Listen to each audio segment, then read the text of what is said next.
Ayah saya meninggal pada usia 72 tahun karena pendarahan otak, dan dengan tangan saya sendiri, saya mengkremasinya. Namun, baru 3 hari berselang, ayah yang telah meninggal itu muncul di rumahnya, sehat walafiat. Seluruh keluarga kami sangat terkejut saat kebenaran terungkap. Saya berdiri terpaku di ambang pintu, seikat kunci di tangan saya, sementara keringat dingin mengalir di punggung. Rumah tua ayah gelap pekat, hanya diterangi oleh seberkas cahaya redup yang menyelinap dari celah jendela.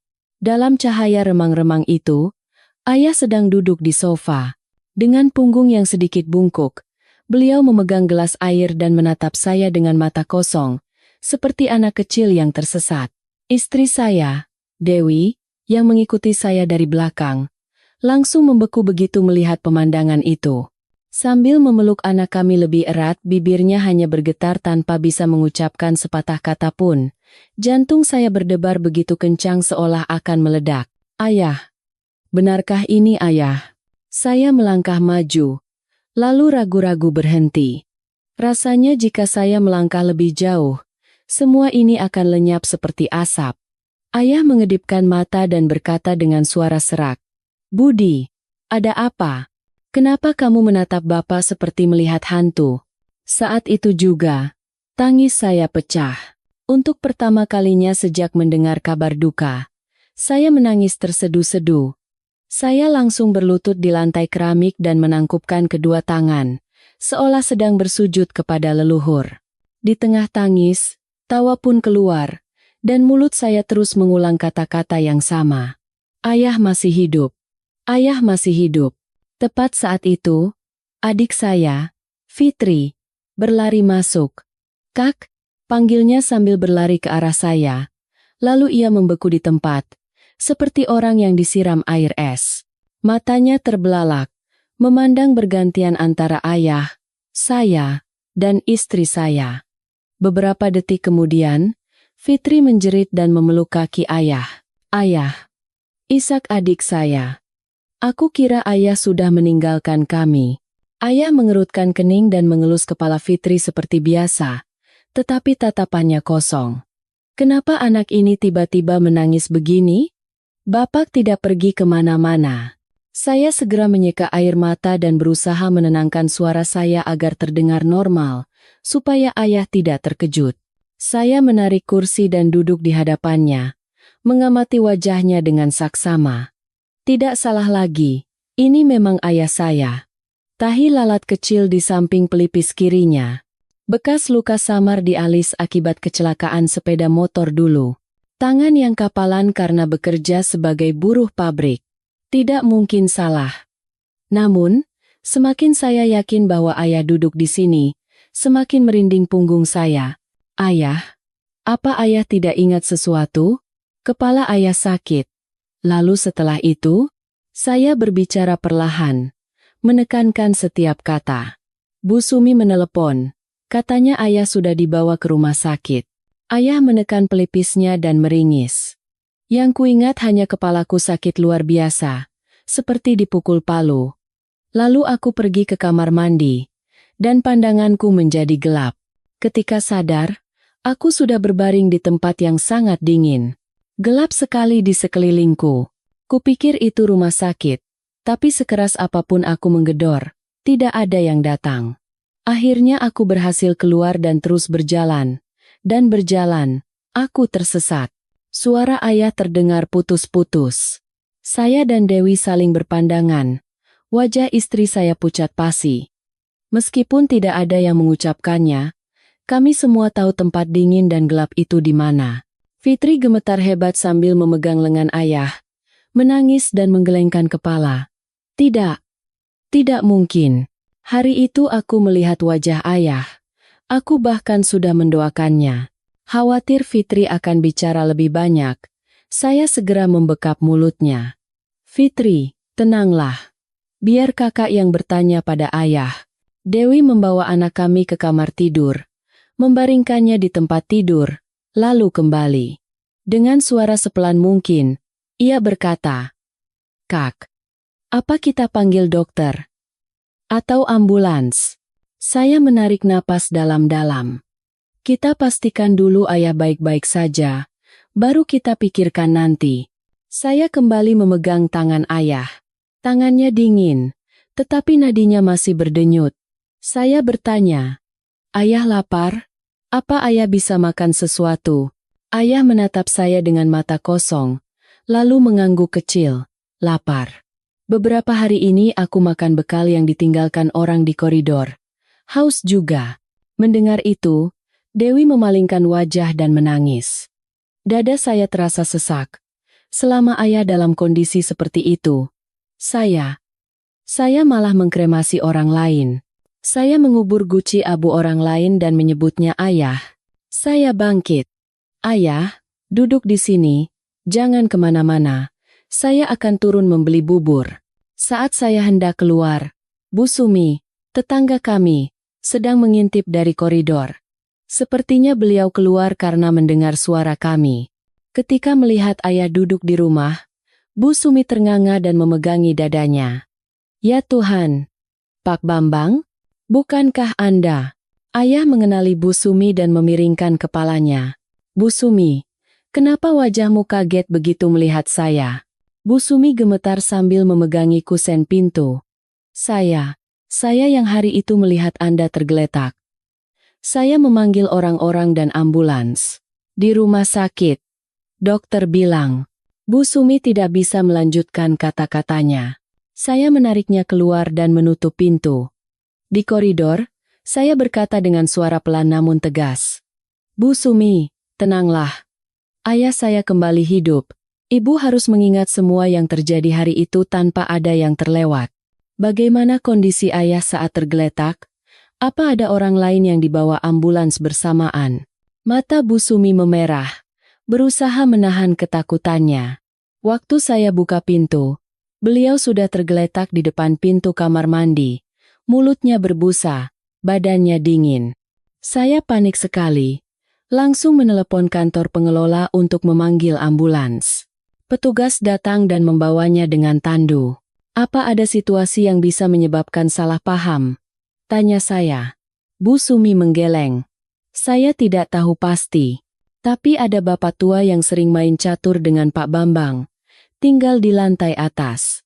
"Siapa ya namanya?" Saya terkejut. "Di lantai atas? Lantai berapa? Siapa namanya?" Bu Sumi mengerutkan kening. "Sepertinya lantai 6. Dia sering turun untuk main catur. Badannya kurus. Sering pakai baju kerja biru. Tinggal sendirian." Mendengar itu, seluruh tubuh saya merinding. Saya teringat betapa ringannya guci abu hari itu. Wajah di kamar jenazah yang rahangnya lebih tirus. Tidak seperti ayah. Saya kembali masuk ke rumah dan menatap ayah yang sedang bersandar di sofa, menatap layar TV yang mati dengan pandangan kosong. Hati saya hancur melihatnya begitu menyedihkan. Tetapi kebenaran di depan mata memaksa saya untuk melakukan hal yang paling menyakitkan. Mencari tahu siapa orang yang berbaring di bawah nisan itu. Saya memanggil Fitri ke dapur dan berbisik, "Dengarkan baik-baik. Yang terpenting sekarang adalah ayah masih hidup. Tapi kita harus mencari tahu apa yang sebenarnya terjadi. Mungkin kita salah mengenali jenazah." Fitri menangis dan menggeleng. "Tidak mau. Aku tidak mau dengar. Aku sudah mendoakannya, menguburkannya. Kakak juga kan?" Saya menggertakkan gigi. Tapi jika orang itu adalah tetangga ayah, seorang yatim piatu tanpa keluarga, dan kita mengkremasi serta menguburkannya atas nama ayah kita, apakah kita bisa hidup dengan tenang? Fitri terduduk lemas di kursi, menutupi wajahnya dengan kedua tangan. Dewi mendekat dan memegang tangannya. "Fitri, sabarlah. Sebagai manusia, kita harus bertanggung jawab. Kalau salah ya harus diperbaiki." Saya melihat jam. "Sekarang, aku akan membawa ayah ke rumah sakit untuk diperiksa lagi. Setelah itu, aku akan ke apartemen tetangga di lantai 6. Jika benar dia hilang, maka semuanya akan jelas." Saat itu rasanya hidup saya sedang ditarik ke sebuah papan catur di mana setiap langkah yang saya ambil hanya akan berujung pada air mata. Tetapi saya tahu, saya tidak bisa lari. Ayah saya masih hidup, dan seseorang telah salah dimakamkan atas namanya. Saya membawa ayah ke mobil terlebih dahulu. Beliau berjalan perlahan dan terhuyung-huyung.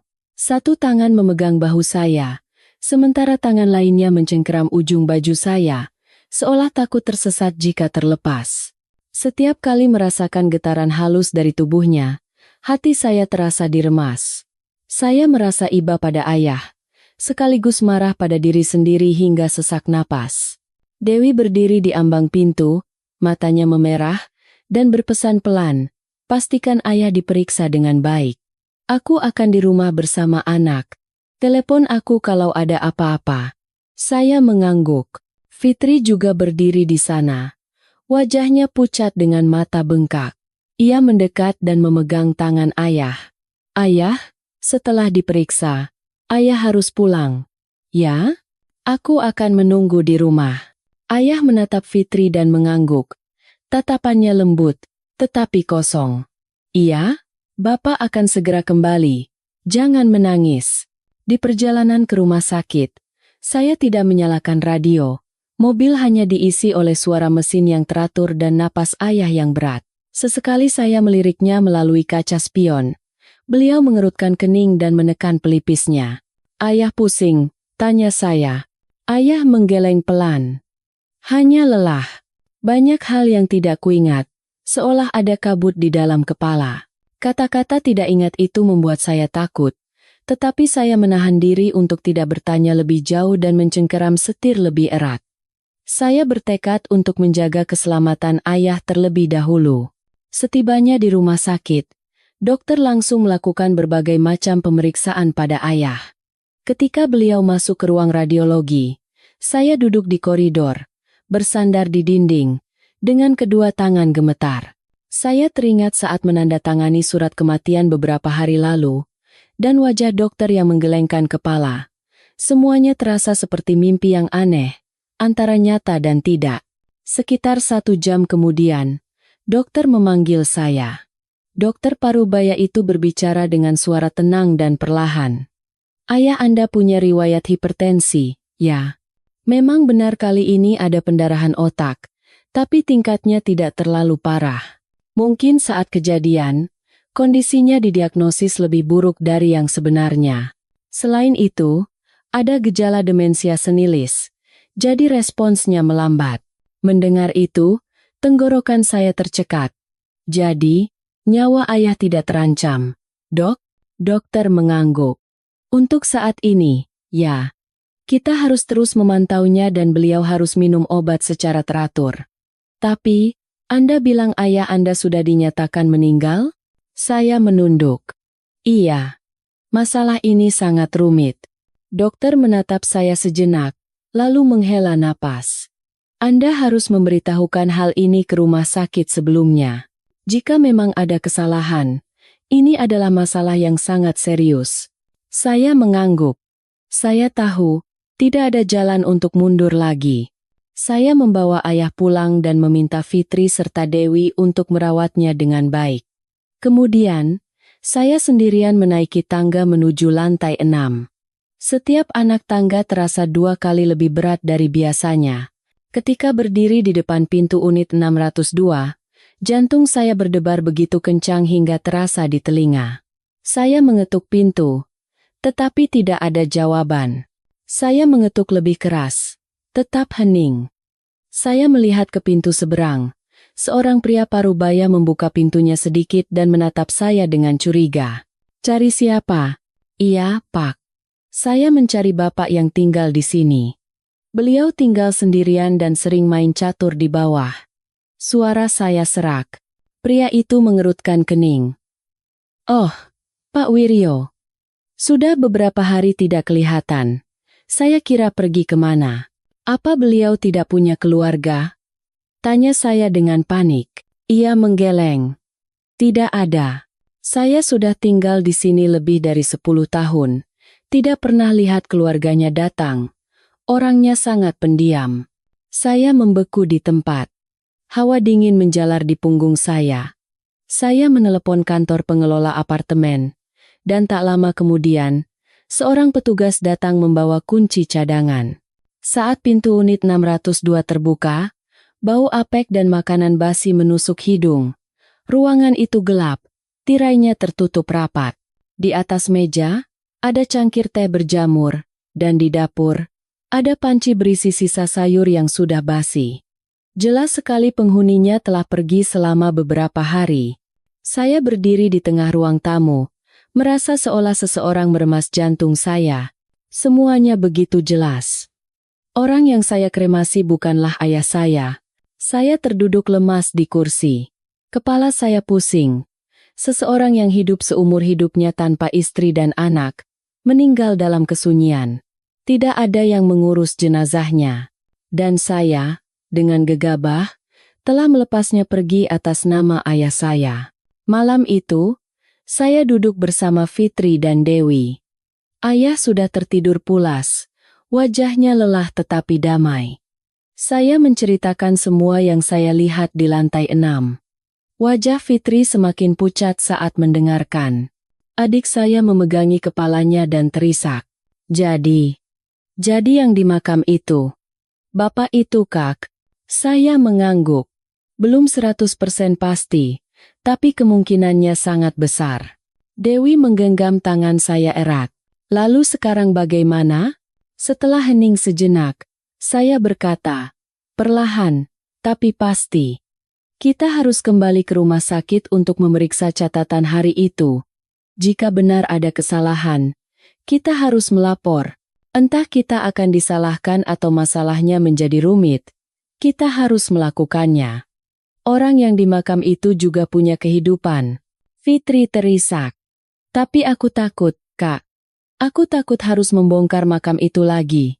Aku takut orang-orang akan menuding kita. Saya meletakkan tangan di bahu adik saya. Aku juga takut. Tapi jika kita lari, kita akan hidup dengan ketakutan ini selamanya. Ayah telah kembali hidup. Aku tidak ingin keluarga kita hidup dalam rasa bersalah. Di luar, malam sudah gelap, dan angin membuat tirai bergoyang. Lampu di dalam ruangan berkedip-redup. Saya melirik ke kamar ayah. Beliau tertidur dengan napas yang teratur. Dalam hati saya berpikir, jika kesalahan fatal ini tidak terjadi, mungkin ayah tidak akan pernah punya kesempatan untuk melihat kami lagi. Namun, harga dari kesempatan itu adalah sebuah utang budi dan utang nurani yang harus saya bayar. Malam itu, saya hampir tidak bisa tidur. Berbaring di sofa ruang tamu, saya menatap langit-langit yang bernoda. Setiap kali memejamkan mata, kamar jenazah yang dingin di rumah duka terbayang kembali. Wajah yang tidak sepenuhnya mirip ayah saat kain putih dibuka. Tetapi saya memaksa diri untuk percaya bahwa itu adalah ayah. Memikirkan itu, dada saya terasa sakit seperti ditimpa batu. Menjelang fajar, terdengar suara batuk samar dari kamar. Saya segera bangkit dan mendekat perlahan. Ayah ternyata sudah bangun. Sedang duduk di tepi ranjang sambil menatap keluar jendela. Ayah belum tidur? Tanya saya pelan. Ayah menoleh. Matanya terlihat lebih jernih dari kemarin, meskipun lelah. Aku bermimpi tersesat. Terus berjalan, tapi tidak bisa menemukan jalan pulang. Budi, kamu pasti sangat terkejut karena Bapak. Tenggorokan saya tercekat. Saya duduk di sampingnya dan memegang tangannya. Yang penting ayah masih hidup. Sekarang saya tidak takut lagi. Ayah menatap saya sejenak, lalu menghela napas pelan. Orang tua ini pikirannya sudah kacau, jadi merepotkan kalian. Bukan salah ayah. Saya menggeleng. Ini salah saya. Saya yang gegabah.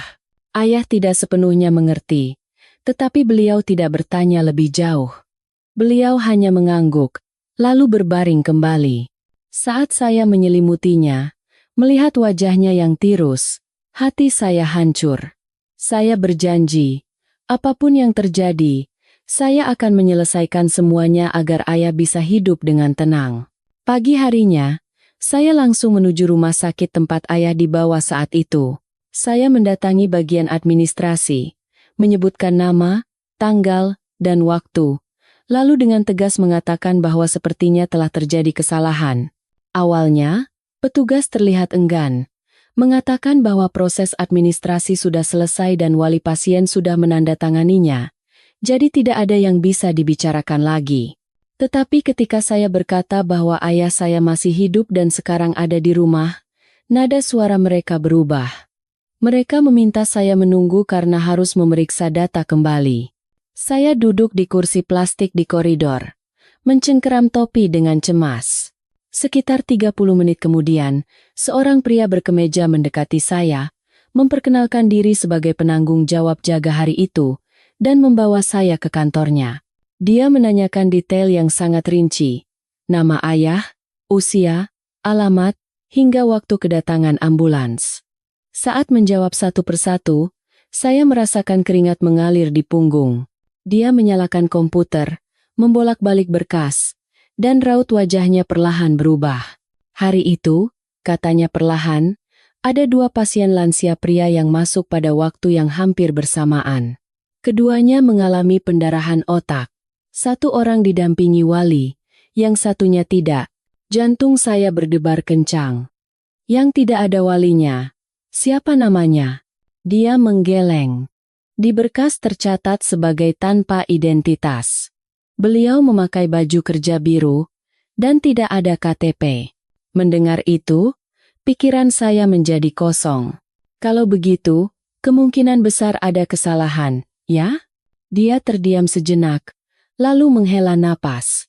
Kami harus membuat laporan ulang. Jika benar terjadi kesalahan, pihak rumah sakit akan bekerja sama dengan instansi terkait untuk menanganinya. Saya keluar dari kantor itu dengan langkah yang terasa sangat berat, seolah membawa batu. Semuanya bukan lagi dugaan. Seseorang telah diberi nama dan identitas yang salah, dan dengan tangan saya sendiri, dia pergi atas nama ayah saya. Siang itu, saya pulang ke rumah. Fitri sedang memasak bubur untuk ayah, dan Dewi sedang menyuapinya obat sesendok demi sesendok. Ayah makan perlahan, sesekali menatap kedua anak perempuannya seolah takut mereka akan lenyap dalam sekejap. Saya membawa Fitri ke balkon. Adik saya sepertinya sudah menduga, menatap saya dengan mata memerah. Kak, apa kata rumah sakit? Saya menceritakan semuanya. Setelah selesai, Fitri gemetar sambil mencengkeram pagar balkon. Berarti sudah pasti, ya, Kak. Saya mengangguk. Hampir pasti. Fitri menangis. Aku merasa sangat bersalah. Hari itu aku bahkan bilang pada ayah, jangan salahkan aku kalau pemakamannya sederhana. Saya merangkul bahu adik saya. Aku juga begitu, tapi menangis tidak akan menyelesaikan apa-apa. Sekarang kita harus mengurus almarhum. Sore harinya, saya menerima telepon dari rumah sakit. Mereka mengakui kemungkinan adanya kesalahan dalam proses identifikasi awal dan meminta kami untuk bekerja sama dengan polisi serta pihak rumah duka. Mendengar itu, dada saya terasa sesak, tetapi saya menjawab, baik, saya akan datang. Malam itu, saya berbicara dengan ayah. Saya tidak menceritakan semuanya, hanya secara singkat. Ayah, ada beberapa hal yang harus diselesaikan terkait saat ayah dirawat di rumah sakit. Beberapa hari ke depan saya akan sibuk. Ayah menatap saya dengan tatapan yang jauh lebih dalam dari biasanya. Budi, apapun yang kamu lakukan, lakukanlah dengan benar. Jangan sampai ada orang yang dirugikan. Kata-kata ayah menusuk hati saya seperti pisau. Saya mengangguk, tenggorokan tercekat. Baik ayah. Malam semakin larut, dan saya duduk sendirian di halaman apartemen. Angin terasa dingin. Saya menatap gedung apartemen yang gelap. Unit 602 masih tertutup rapat. Saya memikirkan pria yang hidup dalam kesunyian di sana. Pergi tanpa ada yang mendampingi di saat-saat terakhirnya, tanpa ada yang memanggil nama aslinya. Dan saya tahu, mulai saat ini, sebesar apapun kesulitan dan cemoohan yang akan saya hadapi, saya harus menyelesaikannya sampai tuntas. Karena ada utang yang jika tidak dibayar, saya tidak akan pernah bisa hidup dengan tenang. Keesokan paginya, sesuai permintaan rumah sakit, Saya dan Fitri pergi ke kantor polisi. Meskipun masih pagi, punggung saya sudah basah oleh keringat. Fitri berjalan di samping saya dengan wajah pucat, mencengkeram tali tasnya seolah itu satu-satunya pegangan. Di dalam kantor, seorang petugas polisi menanyakan segalanya dengan sangat detail. Dari saat ayah ditemukan tidak sadarkan diri, waktu kedatangan ambulans, hingga proses kami mengidentifikasi jenazah dan menandatangani surat persetujuan kremasi. Saya menjawab semuanya tanpa ada yang disembunyikan. Di beberapa bagian, tenggorokan saya tercekat hingga harus berhenti sejenak. Saat mengidentifikasi, apa tidak ada hal yang mencurigakan? Tanya petugas. Saya menunduk. Ada. Tapi saat itu saya terlalu panik. Tidak sempat berpikir macam-macam. Dia mengangguk sambil mencatat, lalu merendahkan suaranya. Kami akan bekerja sama dengan rumah sakit dan rumah duka untuk memastikan fakta-faktanya. Jika benar ada kesalahan, kami akan memperjelas siapa yang bertanggung jawab. Mendengar itu, hati saya sedikit lega, sekaligus semakin berat. Lega karena kebenaran mulai terungkap, tetapi terbebani oleh proses berat yang akan datang. Setelah dari kantor polisi, saya pergi ke rumah duka untuk menemui Pak Manajer. Dia langsung mengenali saya dan terlihat gugup. Setelah saya ceritakan semuanya, dia terdiam lama, lalu menghela napas. Hari itu saya juga merasa ada yang aneh, katanya dengan suara pelan. Tapi karena ada banyak sekali jenazah yang harus diurus, dan saya percaya pada berkas dari rumah sakit, saya tidak memeriksanya dengan teliti. Tahukah Anda? Kata saya perlahan. Beliau mungkin adalah tetangga ayah saya. Seseorang yang tinggal sendirian, tidak pernah ada yang menjenguk. Pak Manajer menunduk dan menangkupkan kedua tangannya. Jika itu benar, kesalahan saya sangat besar. Saya akan bekerja sama dalam semua prosedur yang diperlukan. Setelah keluar dari sana, saya dan Fitri berdiri terdiam di depan gerbang. Fitri memegang lengan saya dan bertanya dengan suara gemetar. Kak, lalu kita harus memanggilnya apa? Saya terdiam sejenak. Kita hanya tahu beliau tinggal di lantai 6 dan sering main catur dengan ayah. Mungkin beliau juga orang yang sama seperti ayah kita. Fitri menunduk. Air matanya menetes ke lantai keramik. Aku tidak menyangka kita akan berutang pada orang seperti itu. Sore itu, polisi dan perwakilan rumah sakit datang ke rumah kami untuk memastikan kondisi ayah.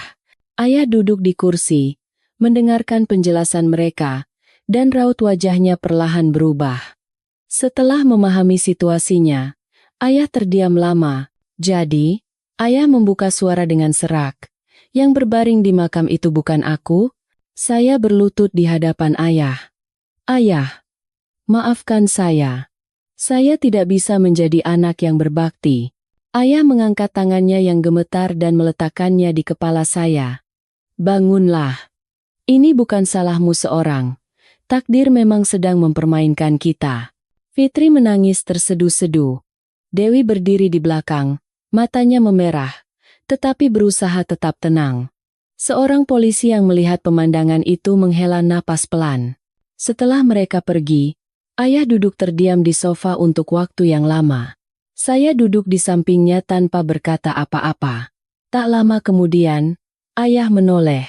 Budi, soal bapak tua tetangga itu. Aku dan dia sering sekali main catur.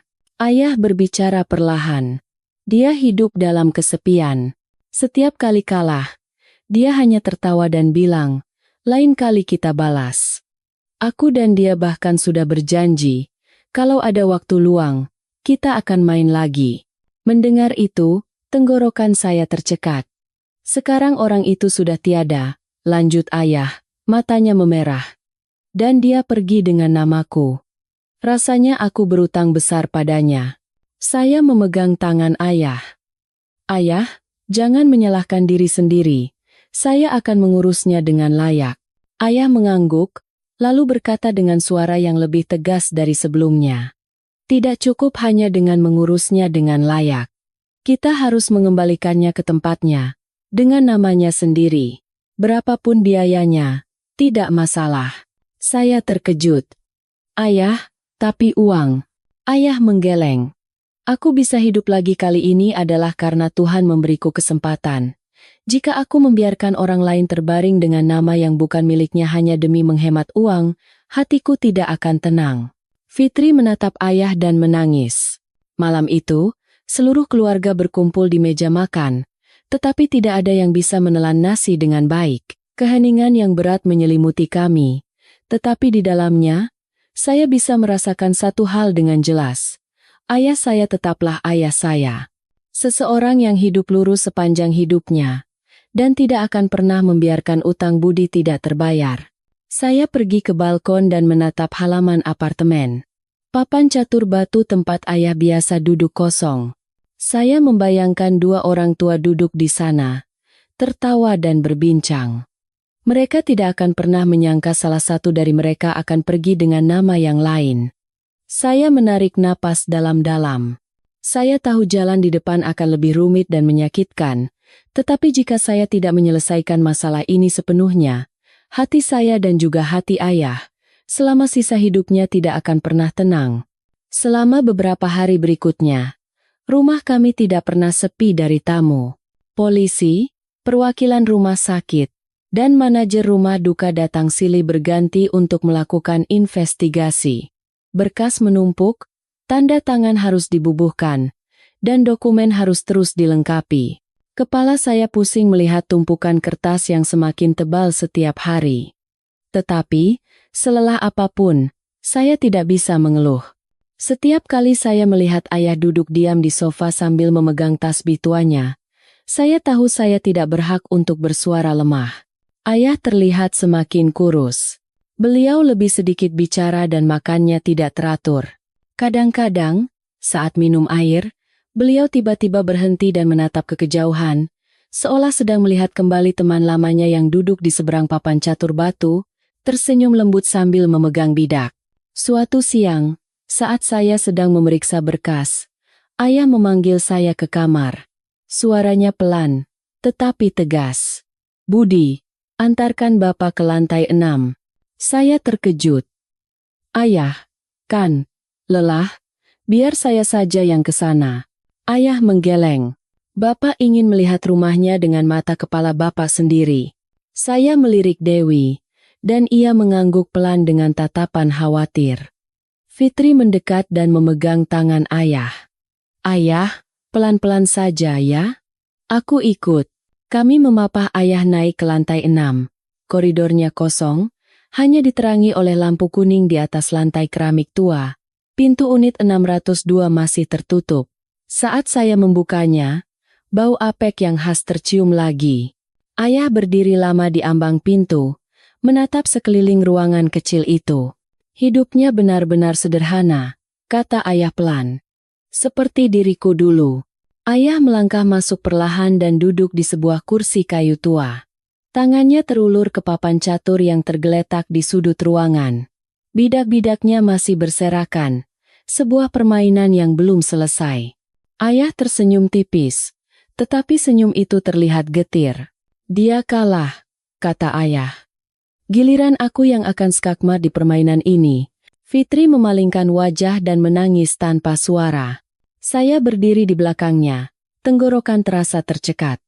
Saat itu, saya mengerti dengan sangat jelas mengapa ayah begitu ingin mengembalikan nama almarhum. Sore itu, polisi memberitahukan hasil penyelidikan resmi. Orang yang kami kremasi karena salah identifikasi memang benar adalah seorang lansia yang tinggal di lantai 6, dan tidak ada keluarga yang bisa dihubungi untuk mengurus jenazahnya. Berkas dari rumah sakit dan rumah duka mengonfirmasi adanya kesalahan pada proses identifikasi awal. Masalah tanggung jawab sedang ditinjau, tetapi yang terpenting saat ini adalah memperbaiki prosesi pemakaman sesuai dengan nama dan identitas almarhum. Saya bertanya dengan hati-hati, "Lalu bagaimana dengan makam yang sudah ada?"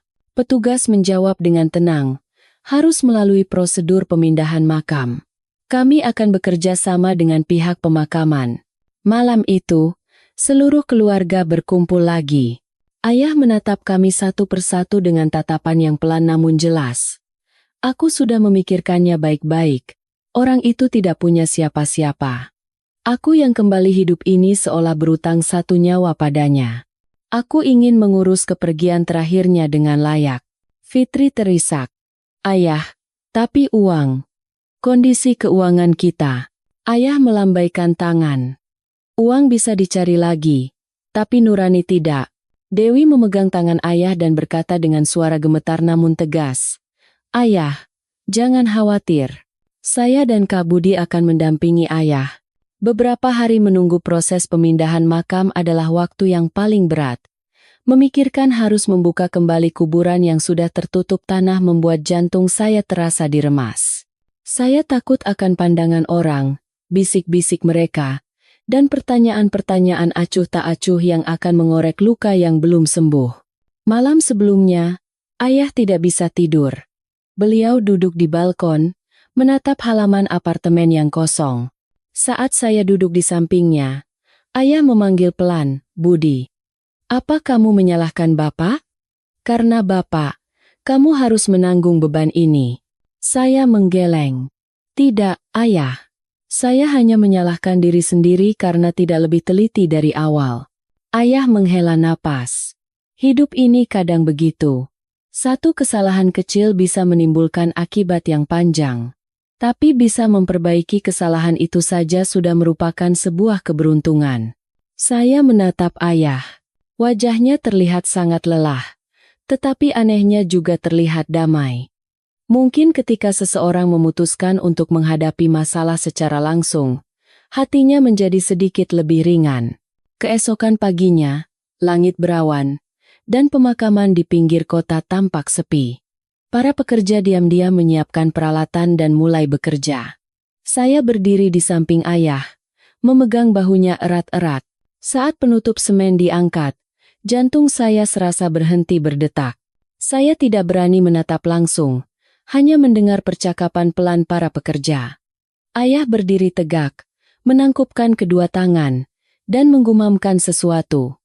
Mungkin ucapan maaf, sekaligus salam perpisahan. Setelah semuanya selesai, ayah menoleh ke arah saya dan berkata dengan suara serak, mulai sekarang, orang itu harus berbaring dengan namanya sendiri. Saya mengangguk, tenggorokan tercekat. Saya tahu ini baru permulaan. Masih banyak yang harus dilakukan. Mencari tempat peristirahatan yang baru, mengurus berkas, dan menyelenggarakan pemakaman yang layak untuk almarhum. Tapi setidaknya, mulai saat ini, kami berjalan ke arah yang benar. Di perjalanan pulang, ayah bersandar di kursi dengan mata terpejam. Saya meliriknya melalui kaca spion, berdoa dalam hati agar ayah bisa bertahan melalui perjalanan berat ini, agar saya bisa melunasi utang budi ini sepenuhnya. Setelah pemindahan makam, segalanya terasa mereda. Tetapi sebenarnya ini adalah awal dari perjalanan yang lebih berat. Makam lama telah dibongkar, dan guci abu dipindahkan sementara ke rumah duka untuk menyelesaikan prosedur pemakaman ulang. Ayah berdiri dengan mata memerah sampai mobil yang membawa guci abu itu menghilang, tapi beliau tidak menangis. Beliau hanya berdiri tegak untuk waktu yang sangat lama, menangkupkan kedua tangan di depan dada, seolah sedang melepas kepergian kerabatnya sendiri. Saat kembali ke rumah, ayah tampak sangat lelah. Saya membaringkannya di tempat tidur dan meminta Dewi memasak bubur encer. Fitri duduk di samping ayah, tidak melepaskan tangannya. Rumah kecil kami terasa begitu hening, hanya suara detak jam yang seolah menghitung waktu yang berat. Sore harinya, saya menerima telepon dari kantor kelurahan. Mereka memberitahukan bahwa identitas tetangga ayah telah terkonfirmasi. Namanya Wiryo, usia 70 tahun. Pernah bekerja sebagai buruh pabrik mesin dan sudah lama pensiun. Tidak punya istri, anak, maupun kerabat yang bisa dihubungi. Pemerintah bisa memberikan bantuan biaya pemakaman. Tetapi jika keluarga kami bersedia menanggung semuanya, kami harus mengisi surat permohonan sukarela. Saya menutup telepon dan duduk termenung untuk waktu yang lama. Akhirnya saya menemukan sebuah nama, tetapi di baliknya ada kekosongan yang dingin. Seseorang yang hidup dalam kesunyian, dan bahkan di saat ajalnya, tidak ada yang memanggil namanya. Malam itu, saya menceritakan hal ini kepada ayah. Setelah mendengar, ayah memejamkan mata untuk waktu yang lama. Ketika membukanya, suaranya serak tetapi tegas.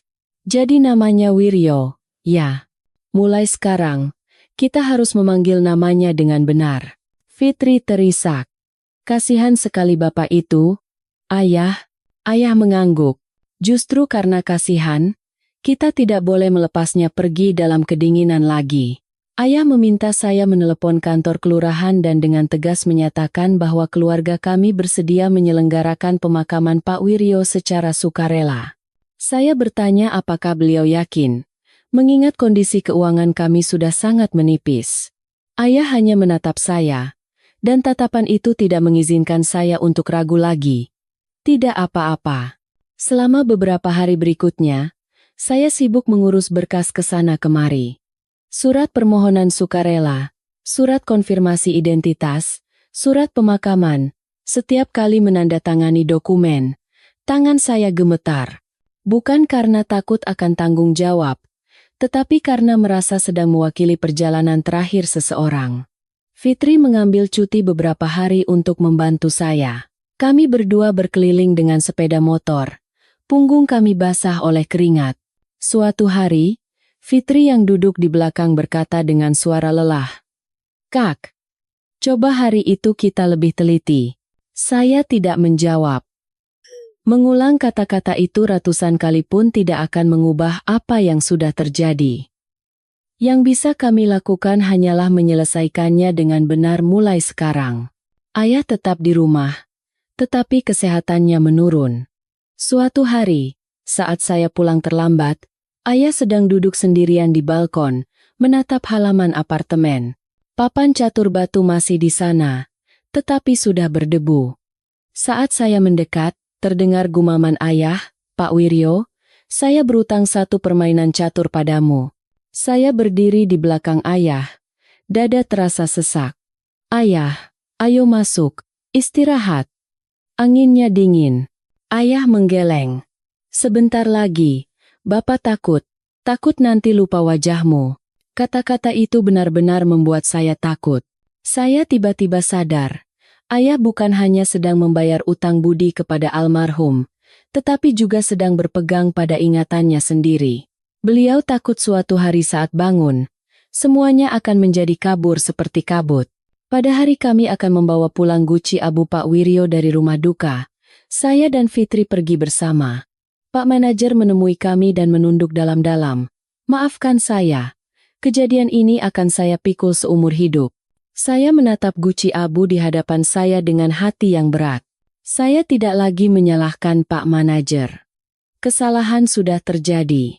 Menyalahkan tidak akan membuat almarhum kembali hidup. Yang penting adalah memperbaiki semuanya mulai sekarang. Kami membawa guci abu itu pulang. Ayah meminta untuk meletakkannya sementara di atas meja kecil di dekat jendela yang disinari matahari pagi. Dengan tangan gemetar, ayah menyalakan dupa dan berkata pelan, "Wiryo, Bambang di sini. Saya sungguh minta maaf telah membuatmu tidak tenang. Mulai sekarang, urusanmu adalah urusanku." Air mata mengalir di pipi Fitri yang berdiri di sampingnya. Dewi diam-diam meletakkan secangkir teh lagi. Rumah kecil kami diselimuti suasana yang khusyuk. Seolah-olah ada satu orang lagi yang benar-benar masuk. Dipanggil namanya, dan diakui keberadaannya. Malam itu, seluruh keluarga makan dalam keheningan. Ayah hanya makan beberapa suap, lalu meletakkan sendoknya. Beliau menatap saya dan berkata, "Budi, saat pemakaman nanti, Bapak juga harus ikut." Saya terkejut. "Ayah, kesehatan ayah." Ayah melambaikan tangan. "Bapak harus pergi selagi masih bisa berjalan. Kalau tidak, hati Bapak tidak akan tenang." Melihat wajah ayah yang tua dan lelah, namun tegas, saya akhirnya hanya bisa mengangguk. Saya tahu, jika saya melarangnya, beliau akan hidup dalam penyesalan seumur hidup. Di luar, angin bertiup semakin kencang. Saya berdiri di dekat jendela, menatap lampu kuning yang menerangi halaman apartemen. Di sana, dulu pernah ada dua orang tua duduk berhadapan di depan papan catur. Satu orang telah pergi, dan satu lagi diizinkan tinggal untuk sementara waktu. Dan saya tahu, sisa perjalanan itu akan dipenuhi dengan banyak cobaan. Pemakaman ulang dijadwalkan pada suatu pagi di awal pekan. Cuacanya tidak cerah, juga tidak mendung. Awan kelabu bergerak perlahan, dan angin bertiup ringan tetapi dingin. Saya bangun sangat pagi dan diam-diam menyiapkan semuanya. Dewi memasak bubur di panci kecil untuk ayah, dan Fitri menyiapkan dupa, lampu, serta berkas-berkas. Tidak ada yang banyak bicara, tetapi semua orang tahu hari ini adalah hari yang berat. Ayah mengenakan baju biru yang sudah tua dan pudar warnanya. Baju yang selalu beliau pakai setiap kali pergi bermain catur di halaman. Melihatnya, tenggorokan saya tercekat. Saya ingin menyarankannya untuk memakai baju yang lebih hangat, tetapi saya urungkan. Mungkin ayah ingin melepas kepergian Pak Wiryo dengan penampilan yang paling dekat dengan ingatannya. Di dalam mobil menuju pemakaman, ayah duduk diam. Tatapannya yang memandang keluar jendela begitu dalam dan sedih. Fitri duduk di sampingnya, sesekali memegang tangan ayah seolah takut beliau akan menghilang jika dilepaskan. Saya mencengkeram setir erat-erat, berusaha menenangkan hati yang gelisah. Pagi itu, pemakaman tampak sepi. Nisan-nisan berjejer dalam keheningan, dan embun menempel di rerumputan. Para pekerja sudah menunggu. Mereka bekerja lebih diam dan hati-hati dari biasanya. Setiap gerakan mereka membuat jantung saya terasa diremas. Guci abu Pak Wiryo diletakkan dengan rapi, ditutupi kain putih. Ayah turun perlahan dari mobil, dan saya segera memapahnya. Ayah berkata tidak apa-apa. Beliau mengangguk, dan meskipun tangannya gemetar, beliau berusaha berdiri tegak. Ayah melihat sekeliling, lalu tatapannya berhenti pada sebuah makam di sampingnya. Tempat yang sebelumnya terpasang nama ayah. Sekarang, nisan sementara itu telah disingkirkan, siap diganti dengan nama yang benar.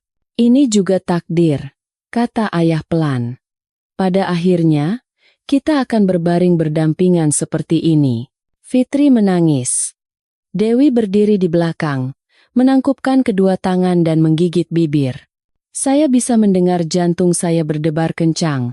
Setiap detaknya seolah menarik saya ke dalam kenyataan pahit ini. Upacara berlangsung sederhana. Tidak ada alunan musik, tidak ada banyak orang. Hanya keluarga kami dan beberapa petugas pemakaman. Ayah menangkupkan kedua tangan di depan dada dan menunduk dalam-dalam. Dengan suara gemetar, beliau bergumam, "Pak Wiryo, hari ini saya mengantarkanmu ke tempat yang semestinya. Mulai sekarang, istirahatlah dengan tenang. Tidak perlu lagi berbaring dengan nama orang lain." Pangkal hidung saya terasa perih. Seorang lelaki tua yang baru saja kembali dari ambang kematian, hanya memikirkan untuk mengembalikan nama sahabatnya. Guci abu dimasukkan ke dalam liang lahat, dan para pekerja mulai menimbunnya dengan tanah. Suara sekop yang menghantam tanah terdengar begitu berat. Ayah tidak berbalik. Beliau berdiri di sana untuk waktu yang sangat lama. Saya khawatir beliau kelelahan, tetapi saya tidak bisa mendesaknya. Saya tahu, jika hari ini beliau tidak berdiri cukup lama, hatinya tidak akan tenang seumur hidup. Setelah semuanya selesai, barulah ayah menoleh ke arah saya. "Budi, kita istirahat sebentar." Saya memapah ayah ke sebuah kursi batu di dekatnya. Beliau terengah-engah, dan keringat membasahi dahinya. Fitri segera memberikan air minum, dan Dewi menyeka keringat ayah dengan sapu tangan. "Ayah tidak apa-apa?" tanya saya. Ayah menggeleng. "Tidak, hanya sedikit lelah, tapi hati terasa jauh lebih ringan.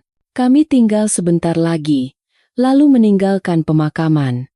Di perjalanan pulang, mobil berjalan perlahan, dan tidak ada yang berbicara. Masing-masing tenggelam dalam pikiran yang berat dan sunyi. Sesampainya di rumah, ayah langsung berbaring. Saya berdiri di luar pintu, menatap ayah yang tertidur. Wajahnya terlihat lebih damai dari beberapa hari sebelumnya. Seolah-olah sebuah beban besar telah terangkat. Saya menghela napas lega, tetapi di satu sisi, saya masih khawatir. Ayah sudah sangat lemah, dan saya takut kelelahan hari ini akan berdampak padanya. Sore itu, Bu Sumi datang membawa sekantong buah. Begitu melihat ayah, matanya langsung memerah. Pak Bambang, saya dengar ceritanya. Aduh, nasib memang tidak bisa ditebak, ya? Ayah menatap Bu Sumi dan mengangguk. Haha, hidup memang begitu. Hal yang rasanya tidak mungkin terjadi, bisa saja terjadi. Bu Sumi menghela napas dan melihat sekeliling rumah. Pak Wiryo itu orang baik. Tidak pernah minum.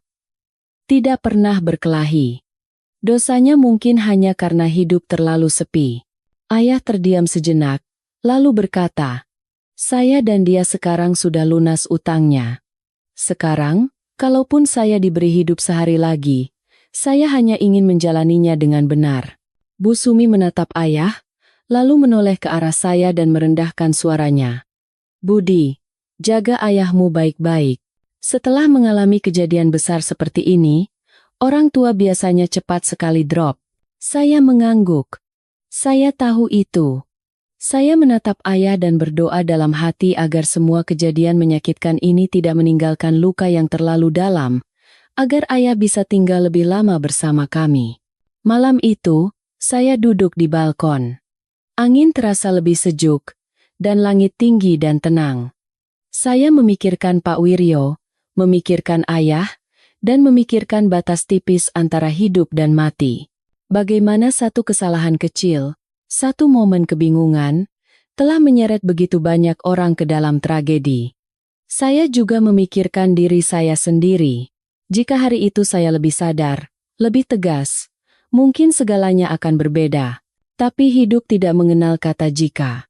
Satu-satunya yang bisa saya lakukan adalah hidup dengan lebih benar, lebih hati-hati di masa depan, agar tidak memalukan bagi mereka yang telah pergi dan mereka yang ditinggalkan. Di dalam kamar, ayah bergerak dan batuk samar. Saya bangkit, masuk, dan menyelimutinya. Ayah membuka mata sedikit dan menatap saya.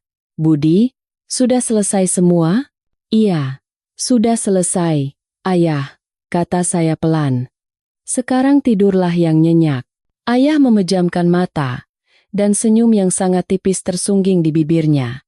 Melihat momen itu, hati saya terasa hangat sekaligus sakit. Saya menduga, meskipun urusan besar telah selesai, cobaan yang akan menimpa ayah dan keluarga kami mungkin belum berakhir di sini. Setelah pemakaman ulang, rumah menjadi sangat sunyi.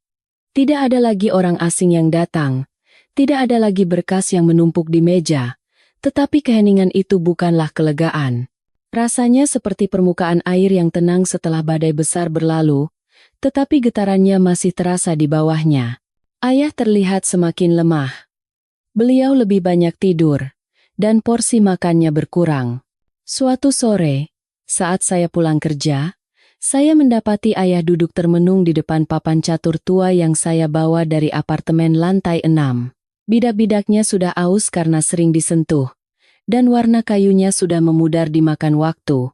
Ayah mengambil satu bidak, menatapnya lama, meletakkannya kembali, lalu mengambilnya lagi. Seolah-olah sedang mencari langkah berikutnya yang tidak bisa ia ingat.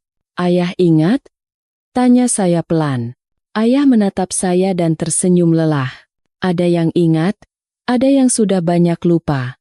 Satu kalimat ringan itu membuat jantung saya berdebar kencang. Saya duduk di seberangnya dan menyusun kembali bidak-bidak catur.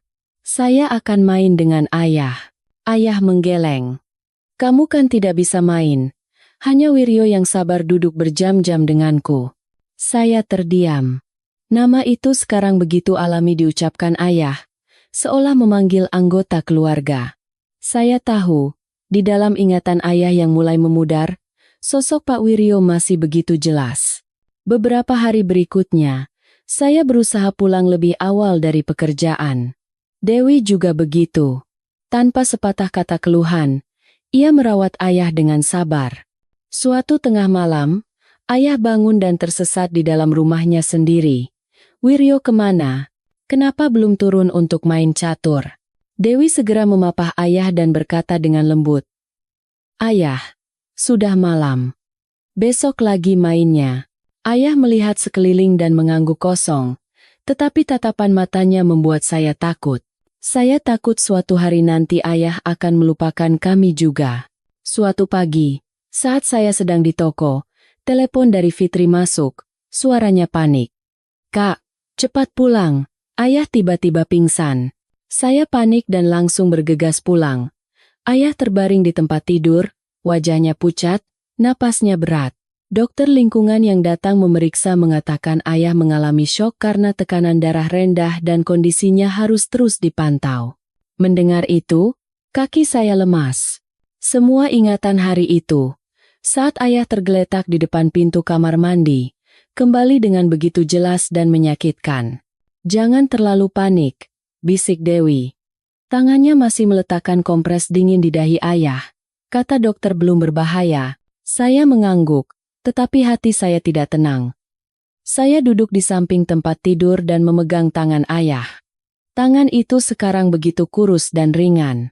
Ayah membuka mata, menatap saya lama, lalu berkata pelan, "Budi, kalau nanti Bapak kenapa-kenapa, jangan biarkan Wiryo sendirian lagi." Tenggorokan saya tercekat. "Ayah, jangan bicara begitu. Ayah masih sehat." Ayah tersenyum lemah. "Hanya pesan saja. Bapak berutang satu permainan catur padanya.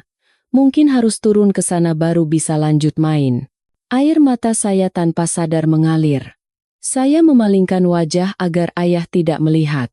Saat itu, saya sadar bahwa ayah sedang mempersiapkan sebuah perpisahan yang sangat panjang dan berat. Sore itu, Fitri duduk di samping saya di balkon dan berkata pelan, "Kak, aku takut ayah benar-benar akan pergi." Saya tidak langsung menjawab, hanya menatap papan catur batu yang sunyi di halaman apartemen. Aku juga takut, tapi rasa takut tidak bisa melindungi orang yang kita tinggalkan. Fitri menyeka air matanya. "Kalau hari itu ayah tidak sadar, aku benar-benar tidak akan sanggup." Saya menghela napas. Mungkin ayah sadar bukan hanya untuk hidup lebih lama, tapi untuk melunasi semua utangnya. Menjelang malam, kesadaran ayah sedikit membaik. Beliau memanggil saya dan Fitri mendekat. "Kalian berdua, jangan sedih. Bapak bisa hidup sehari lebih lama ini sudah untung. Tidak ada yang perlu disesali." Saya menggenggam tangan ayah erat. "Jangan khawatir, ayah. Saya ada di sini." Ayah mengangguk. Tatapannya lembut dan dalam. Seolah-olah seseorang yang sudah melihat dengan jelas ujung jalannya tidak lagi merasa bingung. Malam itu, saya tidak bisa tidur. Saya duduk di samping tempat tidur ayah, mendengarkan setiap helaan napasnya. Setiap kali ayah bergerak, jantung saya berdebar kencang. Saya tiba-tiba sadar, yang paling menakutkan bukanlah kematian itu sendiri, tetapi ketidakberdayaan saat tahu ia sedang mendekat, dan tidak ada yang bisa dilakukan selain berada di sisinya. Di luar, angin bertiup lembut, dan rumah remang-remang diterangi lampu tidur kuning. Dalam tidurnya, ayah bergumam sangat pelan, "Wiryo, permainan kali ini, aku menyerah." Saya memejamkan mata, dan air mata mengalir tanpa suara.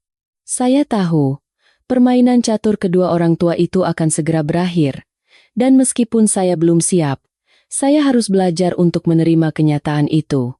Keesokan paginya, ayah bangun lebih siang dari biasanya. Saat saya sedang tertidur sejenak, panggilan pelan Dewi terdengar. Saya langsung bangkit dan berlari ke kamar. Ayah terbaring diam. Matanya terbuka, tetapi pandangannya jauh, dan napasnya berat dan lambat. "Ayah, bagaimana badannya?" Saya berusaha tetap tenang. Ayah menatap saya lama, lalu menjawab, "Lelah, tapi tidak sakit." Dokter jaga dipanggil lagi. Dia mengukur tekanan darah, memeriksa dengan stetoskop, lalu menggeleng pelan. "Kondisi Bapak sudah sangat lemah, keluarga harus bersiap. Biarkan beliau istirahat. Jangan banyak bergerak." Mendengar itu, tenggorokan saya kering. Fitri berdiri di belakang, membekap mulutnya agar tidak menangis. Dewi meletakkan tangan di bahu saya dan meremasnya pelan. Saya mengangguk pada dokter dan mengantarnya sampai ke pintu. Di dalam kamar, hanya ada ayah dan kami. Ayah menoleh, melihat sekeliling perlahan, seolah ingin merekam setiap sudut rumah dan setiap wajah di matanya. Fitri. Panggil ayah pelan. Fitri segera mendekat dan berlutut di samping tempat tidur. Iya, aku di sini, ayah. Ayah mengangkat tangannya yang gemetar dan mengelus kepala Fitri. Dasar cengeng. Sekarang sudah besar, harus kuat. Fitri terus mengangguk. Air matanya menetes di punggung tangan ayah. Iya ayah, jangan khawatir. Ayah menoleh ke arah saya. Tatapannya tidak lagi kabur seperti beberapa hari lalu, melainkan sangat jernih. Budi, dengarkan baik-baik kata Bapak. Saya mendekatkan diri. Iya, ayah, katakanlah. Bapak sudah tidak punya penyesalan lagi, kata ayah perlahan. Hanya saja, Bapak khawatir kamu akan terus menyimpan masalah ini di hati dan menyalahkan dirimu seumur hidup. Saya menggeleng. Tenggorokan tercekat. Saya tidak akan menyalahkan diri sendiri, ayah. Saya tidak menyalahkan siapapun. Ayah tersenyum sangat tipis. Baguslah. Kamu sudah melakukan hal yang benar. Kalau bukan karena kamu, nama Wiryo tidak akan pernah ada yang ingat. Kata-kata itu, meskipun lembut, menusuk hati saya seperti pisau tajam. Saya menggenggam tangan ayah erat-erat. Ayah, istirahatlah yang tenang. Ayah menarik napas panjang dan melanjutkan. Suaranya semakin pelan. Kalau nanti sore Bapak tidur panjang, jangan terlalu kaget. Jantung saya serasa berhenti berdetak. Ayah mengangkat tangannya, memberi isyarat agar saya diam. Lelah. Mau tidur. Dewi menarik saya keluar sebentar dan berbisik, Kak, istirahatlah sebentar. Biar aku dan Fitri yang jaga ayah. Saya mengangguk, tetapi saya tidak pergi kemana-mana. Saya duduk di luar pintu, bersandar di dinding, tidak melepaskan pandangan dari pintu kamar. Waktu berjalan begitu lambat dan menyesakan. Sore menjelang, dan sinar matahari redup masuk melalui jendela, jatuh di wajah ayah. Beliau terbaring diam, napasnya semakin melemah. Fitri duduk di sampingnya, masih memegang tangan ayah. Dewi berdiri di kepala ranjang, diam-diam menyeka keringat di dahi ayah. Saya masuk dan berlutut di sisi lain tempat tidur. Ayah, beliau tidak membuka mata, tetapi bibirnya bergerak samar. Saya mendekatkan telinga dan mendengar bisikan yang sangat pelan. Wiryo, permainan kali ini, aku titip. Tangis saya pecah. Saya menggigit bibir keras-keras agar tidak ada suara yang keluar. Ayah menghembuskan satu napas lagi, dan napas itu mereda dengan sangat ringan dan sunyi. Fitri menatap saya dengan tatapan kosong. Saya meletakkan tangan di dada ayah. Jantungnya tidak lagi berdetak. Dewi mulai terisak. Saya menundukkan kepala di atas tangan ayah dan berkata dengan suara gemetar, "Ayah, sekarang istirahatlah yang tenang." Tidak ada jawaban. Tidak ada pergulatan. Ayah telah pergi dengan sangat tenang, sama seperti cara beliau menjalani hidupnya. Kami duduk di samping ayah untuk waktu yang lama. Tidak ada yang berbicara. Di luar, angin menyapu halaman apartemen, menggoyangkan beberapa daun kering di atas papan catur batu. Pemakaman ayah berlangsung sederhana. Tanpa musik, tanpa kemewahan, hanya keluarga dan tetangga dekat yang hadir. Fitri banyak menangis, dan Dewi berusaha tegar. Dan saya, anehnya, merasa sangat hampa. Seolah semua air mata saya sudah kering dalam beberapa hari sebelumnya. Ayah dimakamkan di samping Pak Wiryo, sesuai keinginannya. 2 nisan berjejer, satu bertuliskan nama Pak Wiryo, satunya lagi nama ayah saya. Di antara keduanya, saya meletakkan sebuah papan catur kayu kecil, beserta bidak-bidak catur tua yang saya bawa. Saya berdiri di depan makam dan berbisik, "Ayah, saya sudah membawanya. Sekarang, lanjutkan main catur dengan Bapak Wiryo." Saya kalah. Angin bertiup, membuat asap dupa sedikit miring.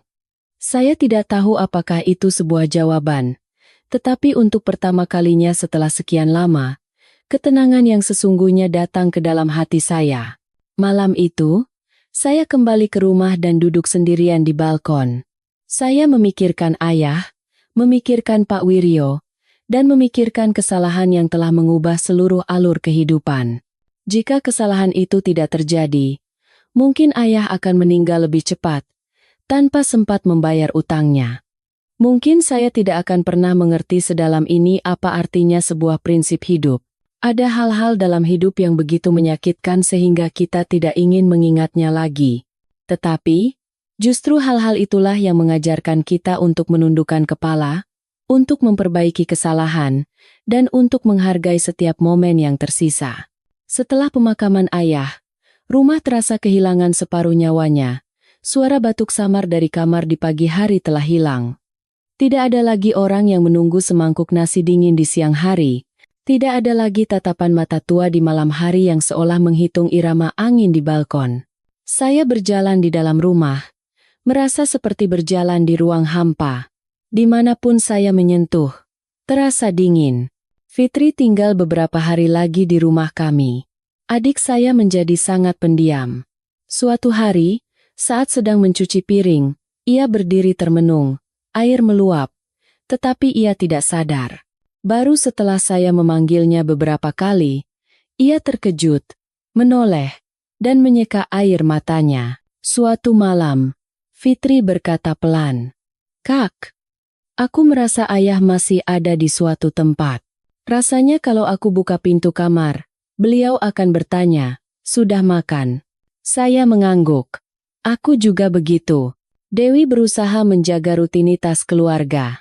Bangun pagi, memasak, membersihkan rumah, dan merawat anak. Tetapi sesekali, saya melihatnya berdiri termenung di depan foto ayah, memegang dupa dengan mata memerah. Saya tidak bertanya. Beberapa kesedihan hanya akan semakin sakit jika ditanyakan. Seminggu kemudian, saya membuka kembali toko material saya. Bau besi yang khas menusuk hidung. Tetapi hati saya kosong. Pelanggan datang membeli barang, dan saya melayani mereka secara mekanis. Ketika seseorang menanyakan kabar ayah, saya hanya mengangguk dan berkata, "Sudah meninggal." Setelah mengucapkannya, tenggorokan saya tercekat lagi. Siang itu, Bu Sumi mampir ke toko. Beliau meletakkan sekantong roti di atas meja kasir dan menghela napas. "Ayahmu pergi dengan tenang." Sebelum pergi, beliau sudah melakukan perbuatan yang sangat mulia. Saya terdiam.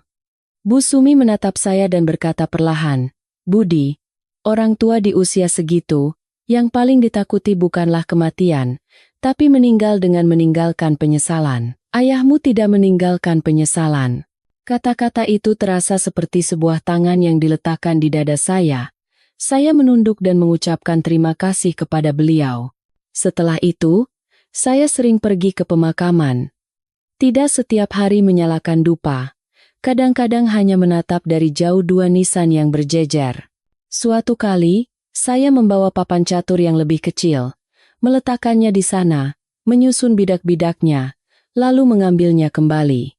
Saya sendiri tidak tahu mengapa saya melakukannya. Mungkin untuk mengingatkan diri sendiri bahwa semuanya telah berakhir dengan benar. Suatu sore yang hujan, saya berdiri lama di depan makam ayah dan Pak Wiryo. Saya berbisik, "Ayah, tugas yang ayah berikan sudah saya selesaikan. Sekarang, saya harus kembali menjalani hidup saya." Angin bertiup, membuat dedaunan berdesir. Saya menganggapnya sebagai sebuah restu. Fitri kembali ke kehidupannya. Adik saya mulai bekerja lagi, tetapi setiap akhir pekan ia mampir ke rumah kami. Suatu kali, Fitri membawa satu set catur baru dan meletakkannya di atas meja. "Aku beli ini untuk kenang-kenangan," katanya. Saya melihat set catur itu dan mengangguk. Untuk mengenang. Anak saya masih terlalu kecil untuk mengerti segalanya. Ia hanya tahu kakeknya sudah tidak ada lagi. Suatu hari, ia bertanya, "Ayah, kakek pergi kemana?" Saya menggendongnya dan berkata perlahan, "Kakek pergi jauh, Tapi kakek ada di hati kita. Anak saya mengangguk, lalu bertanya lagi, kapan kakek pulang? Saya tidak bisa menjawab. Dewi yang berdiri di sampingnya memalingkan wajah dan menyeka air matanya. Waktu berlalu, rasa sakit tidak hilang, tetapi mereda. Saya belajar untuk hidup dengan kekosongan itu. Di hadapan setiap keputusan dalam hidup, saya bertanya pada diri sendiri, jika ayah masih hidup, apakah beliau akan setuju? Pertanyaan itu menjaga saya untuk hidup dengan benar, tidak membiarkan diri saya terlalu longgar pada prinsip. Suatu malam, saya duduk sendirian di balkon, menatap halaman apartemen. Papan catur batu masih di sana, tetapi tidak ada yang duduk di atasnya. Saya tiba-tiba sadar, beberapa pertemuan dalam hidup hanya berlangsung sesaat, tetapi gaungnya mengikuti seseorang seumur hidup. Jika kesalahan hari itu tidak terjadi, mungkin ayah saya akan meninggal lebih awal.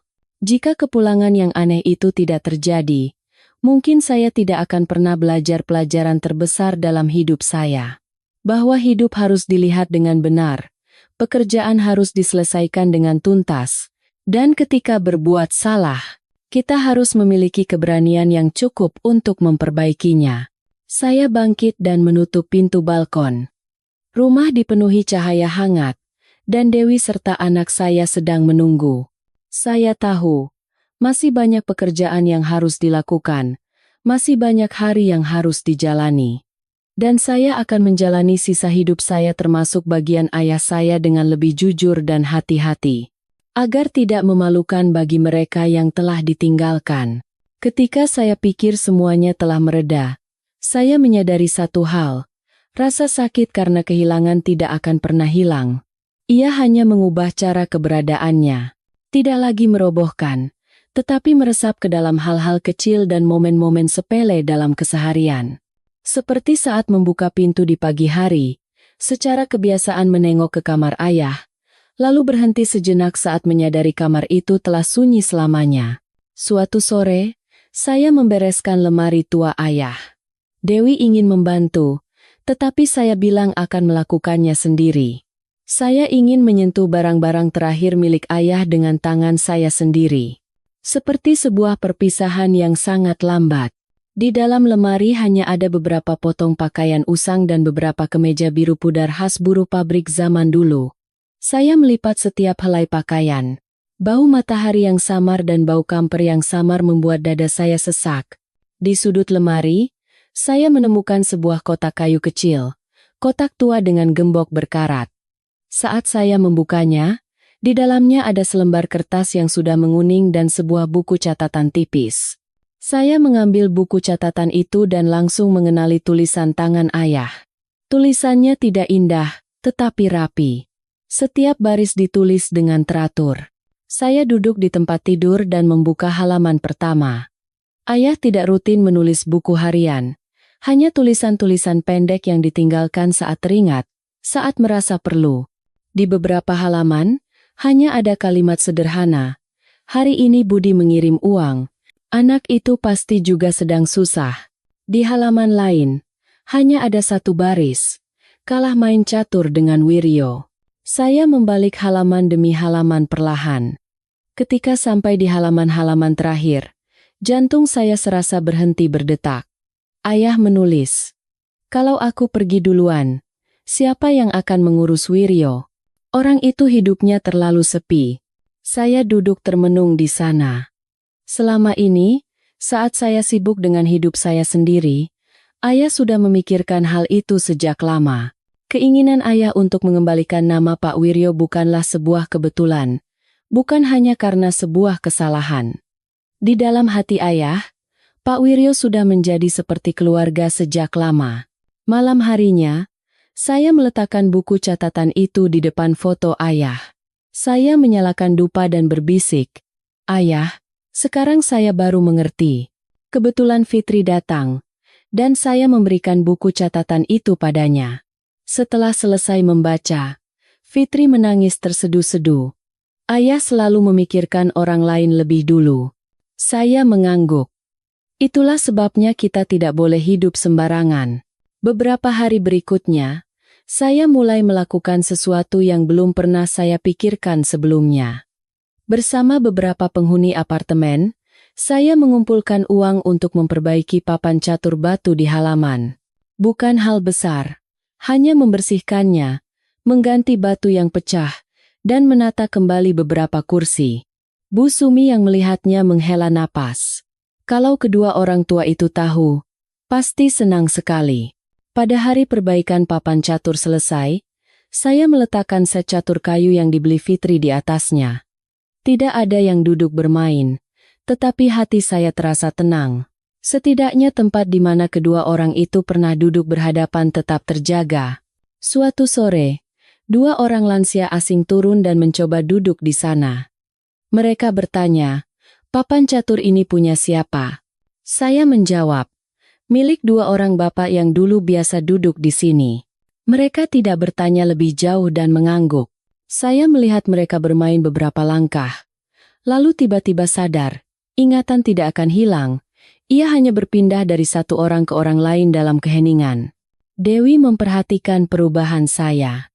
Saya menjadi lebih jarang marah, lebih sedikit mengeluh. Ketika ada tawaran bisnis yang sepertinya menguntungkan tetapi terasa meragukan, saya menolaknya dengan tegas. Dewi bertanya, "Apa kamu takut?" Saya menggeleng. "Bukan. Hanya tidak ingin meninggalkan penyesalan di hati." Suatu kali, saya membawa anak saya ke pemakaman. Anak saya berdiri di depan dua nisan dan bertanya dengan penasaran, "Ayah, kenapa kakek dimakamkan di samping bapak itu?" Saya berjongkok dan mengelus kepalanya. Karena mereka berdua teman. "Teman itu apa, Ayah?" Saya berpikir sejenak.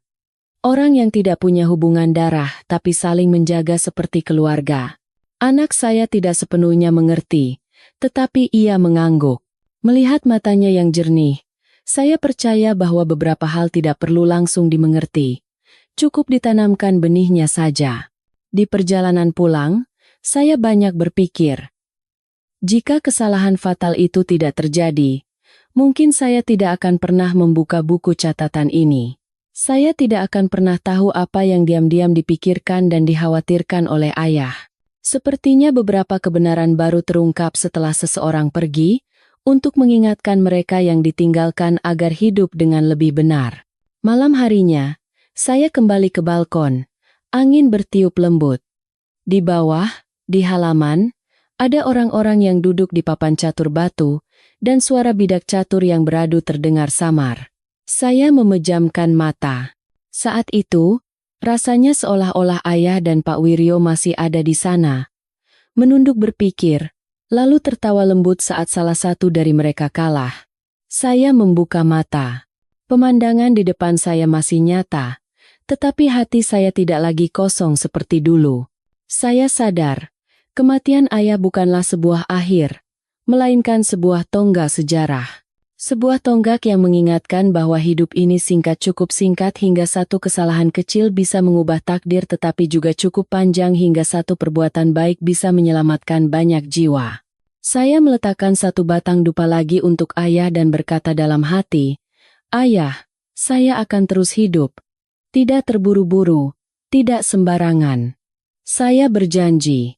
Musim gugur tahun itu terasa lebih panjang dari biasanya. Hujan rintik-rintik turun di atas papan catur batu yang bernoda jejak waktu di halaman apartemen tua kami. Rasanya seperti desahan panjang kehidupan.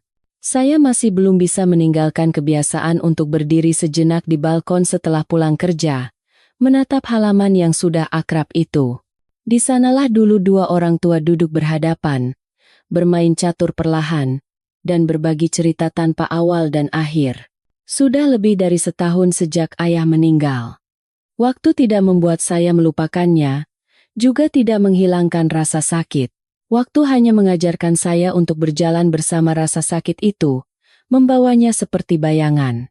Terkadang terasa sangat dekat, terkadang seolah menjauh, tetapi dengan satu tetes hujan, satu sore yang kosong, satu suara bidak catur yang membentur batu, semua ingatan kembali utuh. Kehidupan keluarga kami perlahan-lahan kembali stabil. Toko material saya tidak berkembang pesat, tetapi cukup untuk menghidupi istri dan anak. Dewi tetap pendiam dan telaten. Ia menjadi lebih sedikit bicara, tetapi tatapannya lebih dalam dan tenang. Mungkin setelah melalui terlalu banyak badai, seseorang akan jatuh, atau belajar untuk berdiri tegar tanpa banyak suara. Fitri juga berubah. Adik saya bukan lagi gadis cengeng seperti dulu. Ia rajin bekerja, dan setiap akhir pekan mampir ke rumah kami untuk minum teh sejenak sebelum pulang. Suatu kali, Fitri berkata dengan suara sangat pelan, "Kak, kalau bukan karena kejadian ayah dan Pak Wiryo, aku mungkin masih akan hidup tanpa berpikir panjang, tidak melihat jauh ke depan." Saya mengangguk. Saya mengerti perasaan itu. Beberapa pelajaran baru bisa meresap dalam-dalam setelah dibayar dengan kehilangan. Anak saya tumbuh setiap hari dan tidak lagi bertanya kemana kakeknya pergi. Kadang-kadang ia berlari ke halaman, menunjuk papan catur batu, dan bertanya, "Ayah, di sini tempat kakek duduk, ya?" Saya mengelus kepalanya dan menjawab, "Iya, kakek dan temannya duduk di sini." Anak saya mengangguk tanpa mengerti sepenuhnya. Tetapi saya percaya, di dalam hatinya, benih kebaikan telah ditanam sejak dini melalui kisah kakeknya. Pada peringatan 1 tahun kematian ayah, saya membawa seluruh keluarga ke pemakaman pagi-pagi sekali. Hari itu tidak hujan, dan sinar matahari lembut menyinari di antara awan tipis. 2 nisan berdiri berdampingan, sederhana dan sunyi. Satu milik ayah saya, Bambang, yang lainnya milik Pak Wiryo. Tanpa hiasan, tanpa kemegahan, mereka berbaring dalam keheningan, seperti 2 sahabat tua yang akhirnya benar-benar duduk berdampingan. Saya menyalakan dupa dan menunduk untuk waktu yang lama. Saya tidak memohon apa-apa, hanya berkata dalam hati, "Ayah, semua pesanmu sudah kusampaikan. Aku baik-baik saja. Keluarga kita juga baik-baik saja." Dewi meletakkan seikat bunga kecil di sampingnya, dan Fitri menangkupkan kedua tangannya. Matanya merah, tetapi ia tidak menangis. Kami bertiga berdiri di sana sedikit lebih lama, sampai kami yakin semua yang perlu dikatakan telah dikatakan, dan semua utang yang harus dibayar telah lunas. Di perjalanan pulang, mobil berjalan perlahan. Saya melihat pohon-pohon di pinggir jalan yang berlalu, dan tiba-tiba berpikir, hidup ini seperti itu juga. Beberapa bagian berlalu begitu cepat seolah tidak ada yang penting, tetapi baru setelah menoleh ke belakang, kita sadar betapa banyak hal berharga yang telah kita lewatkan. Sore itu, saya turun ke halaman apartemen. Papan catur batu basah setelah hujan reda, memantulkan cahaya kuning. 2 orang lansia asing sedang bermain catur.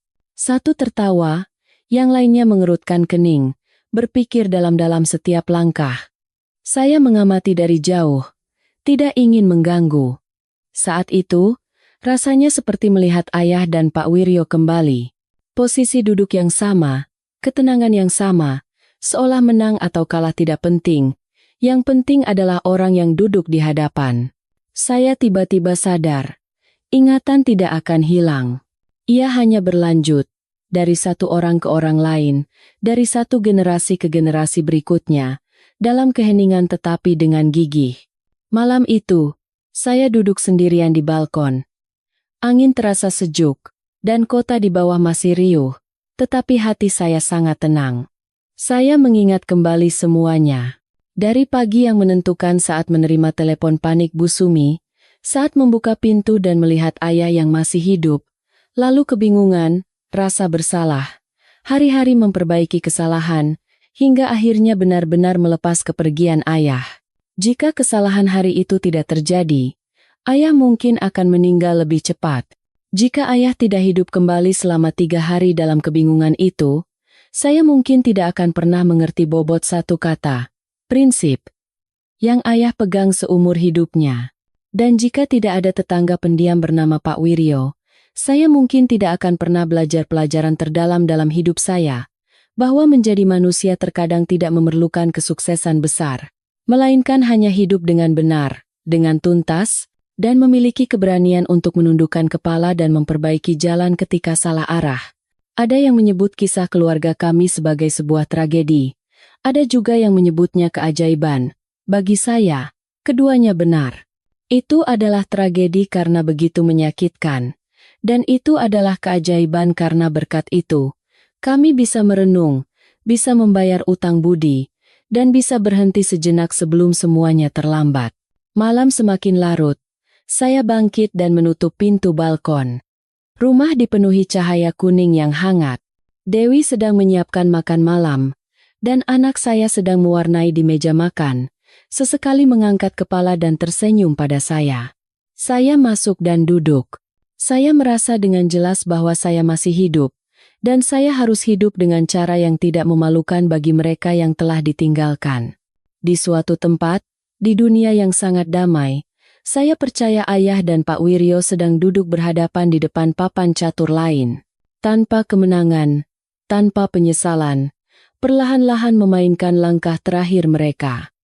Dan saya akan terus hidup, akan terus menjadi orang baik, dan akan mengajari anak saya untuk selalu melihat dengan benar, berpikir dalam-dalam, dan selalu ingat bahwa yang paling berharga dalam hidup bukanlah uang atau ketenaran, melainkan ketenangan hati. Ketika saya pikir semuanya telah selesai, saya menyadari satu hal, beberapa akibat tidak muncul dengan gaduh, melainkan mengikuti seseorang dalam keheningan untuk waktu yang sangat lama. Saat hati baru saja mulai tenang, ia akan datang perlahan dan mengingatkan bahwa semuanya belum benar-benar berakhir. Sekitar 3 bulan setelah peringatan 1 tahun kematian ayah, saya menerima telepon dari kantor pemerintah. Suara di seberang terdengar cukup formal. Katanya, masih ada beberapa prosedur yang memerlukan kerjasama tambahan dari keluarga kami terkait kasus malapraktik medis tempo hari. Saya menutup telepon dan duduk terdiam untuk waktu yang lama. Meskipun sudah bersiap, mendengar kata-kata itu lagi membuat jantung saya sedikit sesak. Malam itu, saya menceritakannya pada Dewi. Ia mendengarkan dengan tenang, lalu mengangguk. Pergilah. Apa yang harus dilakukan? Selesaikanlah. Aku akan di rumah menjaga anak. Fitri juga mendengar kabar itu. Adik saya menghela napas. Kukira sudah selesai semua. Saya tersenyum getir. Selesai di hati kita. Mungkin. Tapi di atas kertas, mungkin masih jauh. Dalam sebuah pertemuan, saya duduk di ruang rapat kecil, berhadapan dengan perwakilan dari rumah sakit, rumah duka, dan kuasa hukum mereka. Mereka menjelaskan kembali seluruh proses, dari saat menerima 2 pasien lansia pada waktu yang hampir bersamaan, kesalahan dalam proses identifikasi, hingga akibat yang berkepanjangan. Saya mendengarkan tanpa berdebat, tanpa meninggikan suara. Emosi yang paling bergejolak sudah lama berlalu. Seorang perwakilan bertanya, "Kompensasi apa yang keluarga inginkan?" Saya menggeleng. Tidak ada. Kami hanya ingin semua kejadian ini dicatat sesuai fakta, agar kedepannya tidak ada lagi yang mengalami hal seperti kami. Orang itu menatap saya cukup lama, lalu mengangguk. Di mata mereka, keluarga kami mungkin adalah korban, tetapi di hati saya, kerugian terbesar sudah terbayar. Fakta bahwa ayah saya hidup cukup lama untuk menunaikan baktinya pada seorang sahabat lama. Di perjalanan pulang, saya mampir ke pemakaman. Saat senja, kedua nisan masih berdiri berdampingan dalam keheningan. Saya duduk di kursi batu, menatap nama ayah dan Pak Wiryo. Perasaan yang sangat aneh muncul di hati. Bukan sedih, bukan lega, melainkan seperti jeda panjang dalam sebuah partitur kehidupan. Saya teringat hari-hari saat ayah baru saja kembali dari ambang kematian, bingung dan lelah, tetapi selalu tersiksa memikirkan kesalahannya pada orang lain. Saat itu, saya hanya berharap ayah sehat, dan semua masalah cepat berlalu. Sekarang saya baru sadar. Jika saat itu saya memilih untuk diam dan melupakan, ayah tidak akan bisa menjalani sisa hidupnya dengan tenang, dan saya pun tidak akan bisa hidup dengan tenang. Saat tiba di rumah, Dewi sedang mengajari anak kami menulis. Anak saya mengangkat kepala dan tersenyum cerah. Ayah sudah pulang. Satu kalimat itu seolah menghapus sedikit beban. Saya duduk di sampingnya, melihat tulisannya yang miring-miring, dan tiba-tiba berpikir. Kelak, saat anak saya dewasa dan menghadapi situasi sulit, apakah ia akan punya keberanian untuk memilih jalan yang benar, meskipun itu merugikannya? Malamnya, Fitri mampir.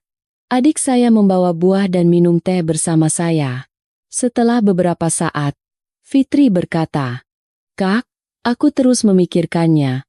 Kalau hari itu kita tidak menyelesaikannya sampai tuntas, mungkin nanti aku tidak akan bisa menatap diriku sendiri dengan lurus." Saya mengangguk. Aku juga begitu. Kami berdua duduk dalam keheningan. Keheningan ini berbeda dari keheningan di awal kehilangan ayah. Tidak lagi berat, melainkan seperti jeda yang dibutuhkan seseorang untuk mengambil napas lebih dalam. Beberapa waktu kemudian, ada rapat penghuni apartemen. Sebuah agenda kecil, tetapi menarik perhatian saya, usulan untuk membuat ruang santai bersama bagi para lansia, dengan memasang papan catur, kursi batu, dan papan kegiatan. Ketika mereka menyebut papan catur tua di halaman, saya tanpa sadar tersenyum. Saya berdiri dan memberikan sedikit pendapat, bahwa papan catur itu bukan hanya tempat bermain, tetapi tempat di mana banyak lansia menemukan kegembiraan dan persahabatan. Akan sangat baik jika bisa dipertahankan. Tidak ada yang tahu kisah di baliknya, tetapi banyak yang mengangguk setuju.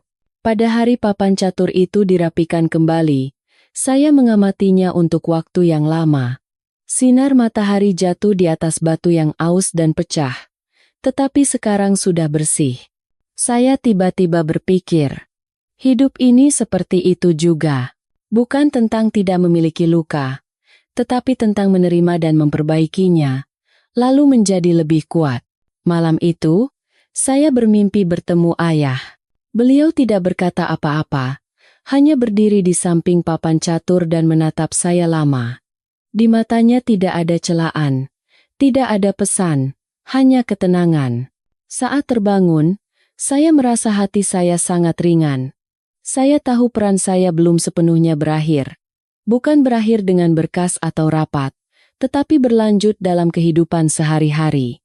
Hidup dengan cara yang membuat saya tidak perlu menghindari tatapan mata saya sendiri, tidak perlu menghindari ingatan tentang ayah dan Pak Wiryo.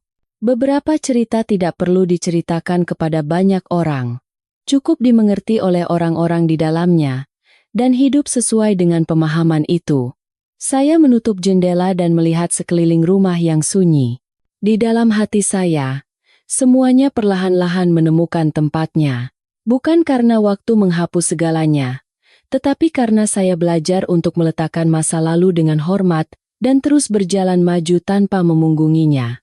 Setelah rapat penghuni hari itu, kehidupan kembali ke ritme yang akrab. Tetapi di dalam hati, saya tahu ada perubahan yang sangat jelas. Bukan perubahan yang gaduh, melainkan keheningan seperti permukaan air setelah semua lumpur mengendap. Tidak lagi terusik oleh riak-riak tanpa nama. Papan catur batu di halaman apartemen tetap dipertahankan. Kantor pengelola menyuruh orang untuk menatanya lebih rapi, mengganti beberapa batu yang pecah, dan membersihkan lumut tua. Sejak hari itu, setiap sore, para lansia di lingkungan kami mulai berkumpul satu persatu. Ada yang bermain catur, ada yang hanya menonton, ada yang hanya duduk di sana karena senang bisa mengobrol dengan orang lain. Saya menatap pemandangan itu dari balkon dengan kehangatan yang sulit diungkapkan.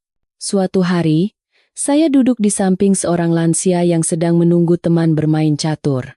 Beliau melihat saya dan bertanya, "Kamu anaknya Pak Bambang, kan?" Saya mengangguk. "Iya, Pak." "Iya, Pak." Lansia itu menghela napas. "Ayahmu itu dulu sering sengaja mengalah padaku. Bilangnya sih salah langkah, padahal jarang ada orang seperti itu." Saya tersenyum, tetapi tenggorokan saya tercekat. Saya sadar, ayah tidak hanya hidup dalam ingatan keluarga, tetapi juga di hati orang-orang yang pernah berbagi satu halaman, satu sore bersamanya. Di rumah, Dewi menyadari saya menjadi lebih sering termenung. Ia tidak banyak bertanya, hanya setiap malam membuatkan secangkir teh hangat, meletakkannya diam-diam di meja, dan duduk di samping saya. Suatu hari, saya berkata, "Aku merasa beruntung." Dewi menatap saya. "Kenapa?" "Karena ayah punya waktu untuk memberikan pelajaran terakhirnya." Dewi tidak berkata apa-apa lagi, tetapi saya tahu ia mengerti. Fitri juga datang lebih sering. Adik saya menunjukkan perhatiannya dalam diam. Suatu hari, Fitri berkata, "Kak, aku mau mendaftar kursus malam lagi. Supaya nanti kalau ada apa-apa, aku bisa berdiri teguh dengan kakiku sendiri." Saya menatap Fitri lama. Di matanya tidak ada lagi kerapuhan seperti dulu, melainkan kedewasaan yang lahir dari pengalaman. Saya berkata, "Bagus, belajarlah." Orang menjadi kuat bukan karena tidak pernah jatuh, tapi karena tahu cara untuk bangkit. Anak saya masih polos, tetapi ia sering memperhatikan para lansia bermain catur di halaman, lalu menanyakan berbagai hal pada saya. Suatu kali, ia bertanya, "Ayah, kenapa kakek-kakek itu main caturnya lama sekali?" Saya tertawa, karena tidak perlu terburu-buru. Bagi mereka, duduk bersama lebih penting daripada menang. Anak saya berpikir sejenak, lalu mengangguk. Saya tidak tahu seberapa banyak yang ia pahami, tetapi saya percaya pemandangan itu akan membekas lama dalam ingatannya. Suatu malam, saya menerima pesan dari rumah sakit. Isinya memberitahukan bahwa semua proses penyesuaian berkas terkait insiden kesalahan tahun lalu telah selesai, dan mereka menyampaikan permohonan maaf resmi kepada keluarga kami. Setelah membacanya, hati saya tidak menjadi ringan, juga tidak berat. Saya hanya merasa semuanya telah kembali ke tempat yang semestinya. Saya meletakkan ponsel dan menatap foto ayah. Asap dupa yang tipis membumbung sangat perlahan. Saya berkata dalam hati, "Ayah, urusan itu sekarang sudah selesai." Malam itu, saya kembali bermimpi bertemu ayah. Tetapi kali ini tidak ada papan catur. Tidak ada halaman apartemen. Ayah hanya berdiri di tempat yang sangat terang, menatap saya, lalu perlahan-lahan berbalik dan berjalan pergi. Saya tidak memanggilnya. Saya mengerti. Itu bukanlah sebuah kepergian, melainkan sebuah kelegaan. Saat terbangun keesokan paginya, saya merasa hati saya jauh lebih ringan, dengan cara yang sangat aneh. Seolah-olah seutas tali tak terlihat yang mengikat saya dengan erat telah terlepas. Waktu terus berjalan, dan saya tidak lagi menghitung hari atau berapa lama ayah telah tiada. Saya hidup, bekerja, mengurus keluarga, tetapi dalam setiap keputusan, ada sebuah jangkar yang sangat kuat di hati.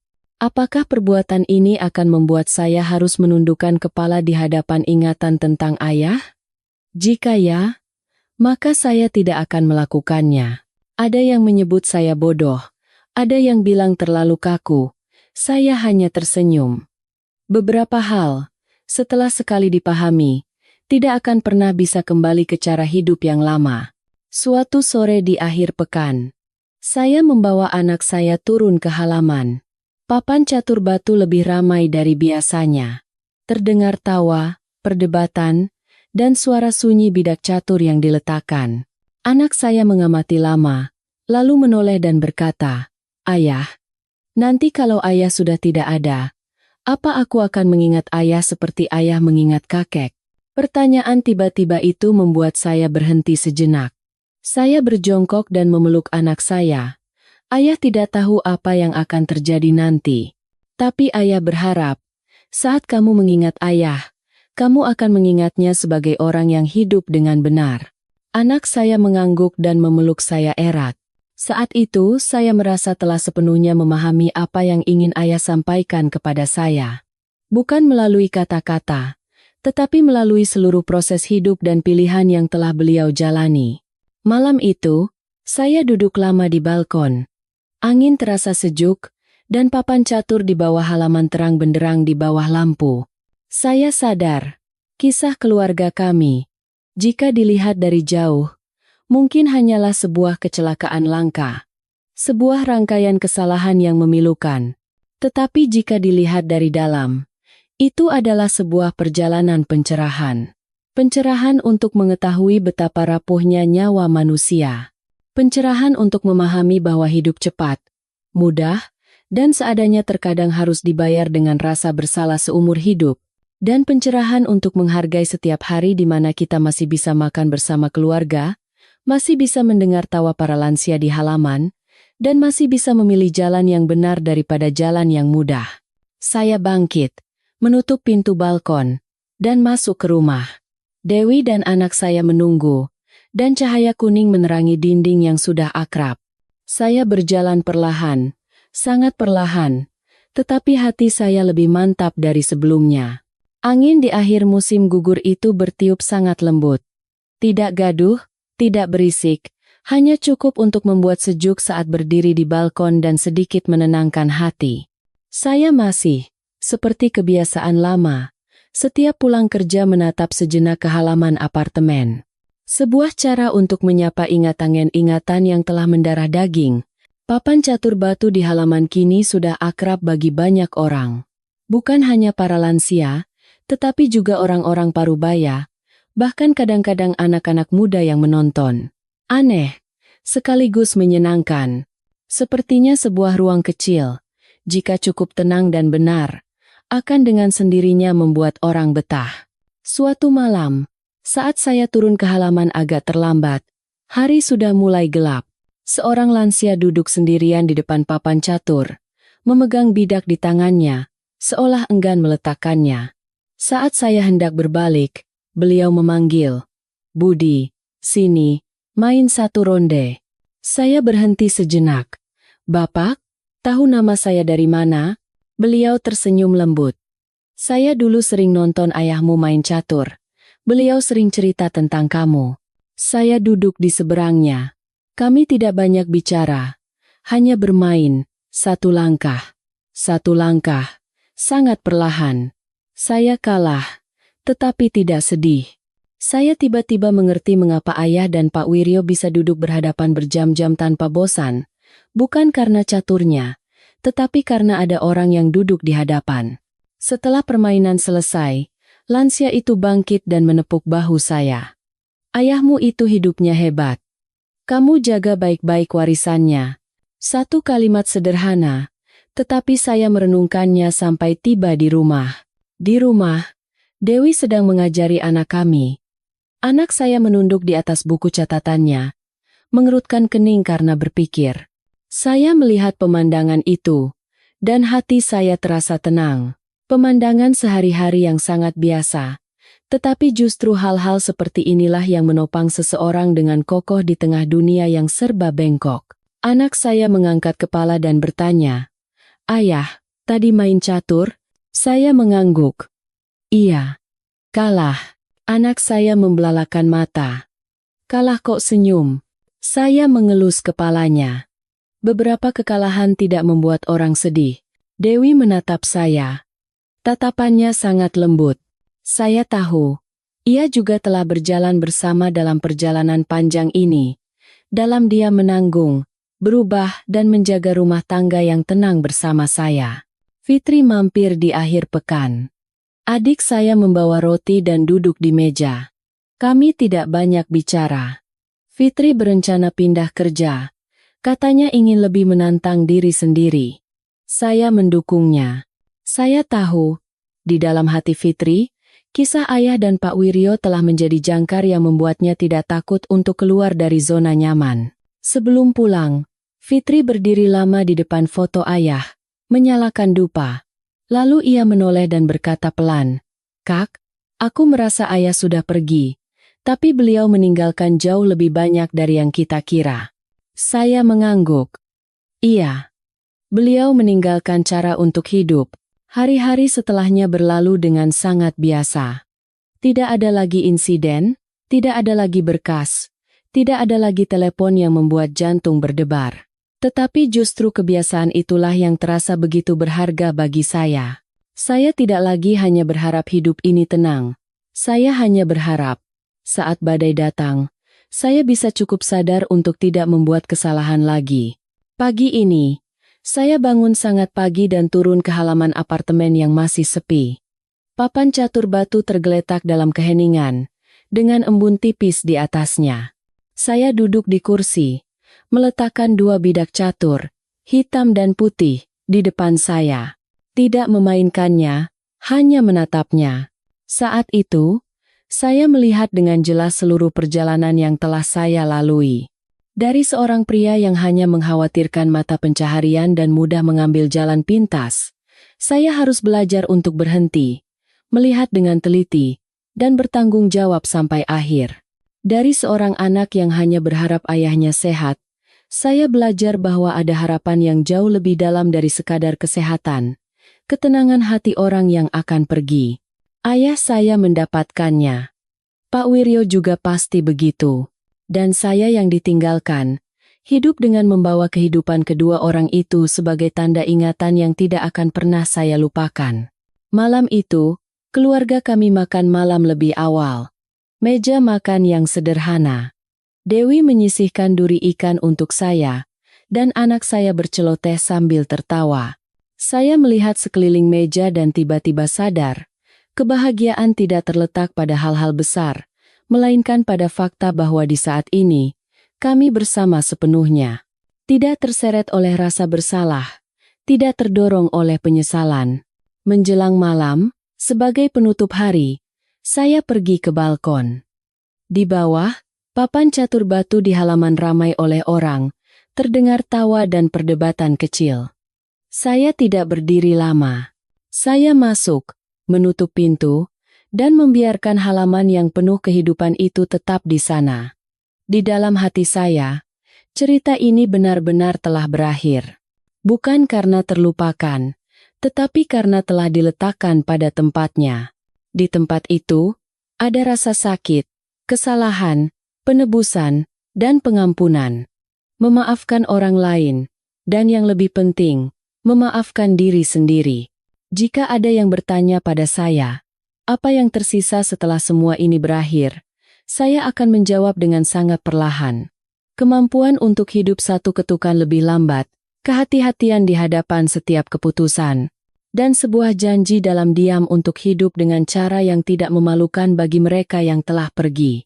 Angin masih bertiup, dan hidup terus berjalan.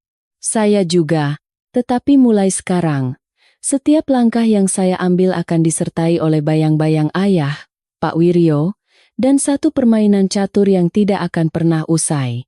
Kisah keluarga kami, jika dilihat dari luar, mungkin tampak sebagai sebuah kecelakaan langka, sebuah kesalahan yang memilukan antara rumah sakit dan rumah duka. Tetapi jika dilihat lebih dalam, ini adalah sebuah pelajaran yang sangat nyata dan tulus yang bisa dialami oleh siapapun di antara kita pada suatu titik dalam hidup. Pelajaran pertama adalah bahwa dalam urusan yang menyangkut hidup dan mati, benar dan salah, serta martabat seseorang, kita tidak boleh terburu-buru. Sedikit kelalaian, satu tanda tangan yang tergesa-gesa, satu anggukan dalam kebingungan, bisa melahirkan akibat yang berlangsung bertahun-tahun, bahkan meninggalkan trauma seumur hidup.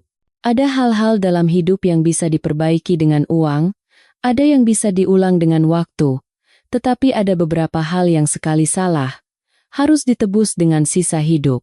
Pelajaran kedua adalah bahwa hidup dengan benar bukanlah tentang melakukan hal-hal besar, melainkan memiliki keberanian untuk melakukan hal yang benar meskipun itu merugikan diri sendiri. Ayah saya tidak menghabiskan sisa waktunya untuk hidup lebih lama, melainkan untuk menjaga prinsip pada seorang sahabat tua yang tidak memiliki hubungan darah. Dan itulah yang mengajarkan saya, yang penting sebagai manusia bukanlah seberapa banyak yang kita miliki dibandingkan orang lain, melainkan apakah kita bisa menutup mata tanpa penyesalan. Pelajaran ketiga adalah jangan menjadikan penyesalan sebagai teman seumur hidup. Berikan perhatian selagi keluarga masih ada. Selesaikan kesalahan selagi ada kesempatan untuk memperbaikinya. Jangan baru bertanya pada diri sendiri, coba waktu itu, di depan foto atau di depan nisan. Hidup tidak memberi kita kesempatan untuk kembali, tetapi ia memberi kita hak untuk memilih cara hidup mulai dari saat ini. Dan terakhir, kisah ini mengingatkan kita bahwa setiap tindakan kecil kita hari ini adalah cermin yang akan dilihat oleh anak-anak kita besok. Anak-anak mungkin tidak mengerti sepenuhnya tentang benar dan salah, tetapi mereka melihat bagaimana orang dewasa memilih. Satu keputusan yang benar hari ini mungkin tidak memberikan keuntungan langsung, tetapi itu menanamkan satu benih yang akan bertahan lama untuk generasi berikutnya. Para penonton sekalian, jika Anda telah menyimak kisah ini sampai akhir, saya percaya ada banyak hal yang tersisa di hati Anda. Mungkin Anda sedang memikirkan orang tua Anda, mungkin teringat pada keluarga yang sudah lama tidak Anda sapa. Atau mungkin Anda sedang bertanya pada diri sendiri, bagaimana cara saya hidup? Kehidupan hari ini terlalu cepat. Orang-orang terbiasa untuk menyelesaikan dengan seadanya, mengurus dengan mudah, dan melewati hal-hal yang tidak ingin membuat pusing. Tetapi semakin cepat kita hidup, semakin mudah kita kehilangan kemampuan untuk berhenti dan berpikir. Dan ketika kita tidak lagi berpikir, tanpa sadar kita akan melewati batas antara benar dan salah. Saya tidak menganjurkan Anda untuk melakukan hal-hal besar. Saya hanya berharap, melalui kisah ini, Anda bisa berhenti sejenak. Saat menandatangani dokumen penting, bacalah sekali lagi dengan teliti. Saat mengambil keputusan yang berdampak pada orang lain, tanyakan pada diri sendiri, jika saya berada di posisinya, apakah saya bisa menerimanya?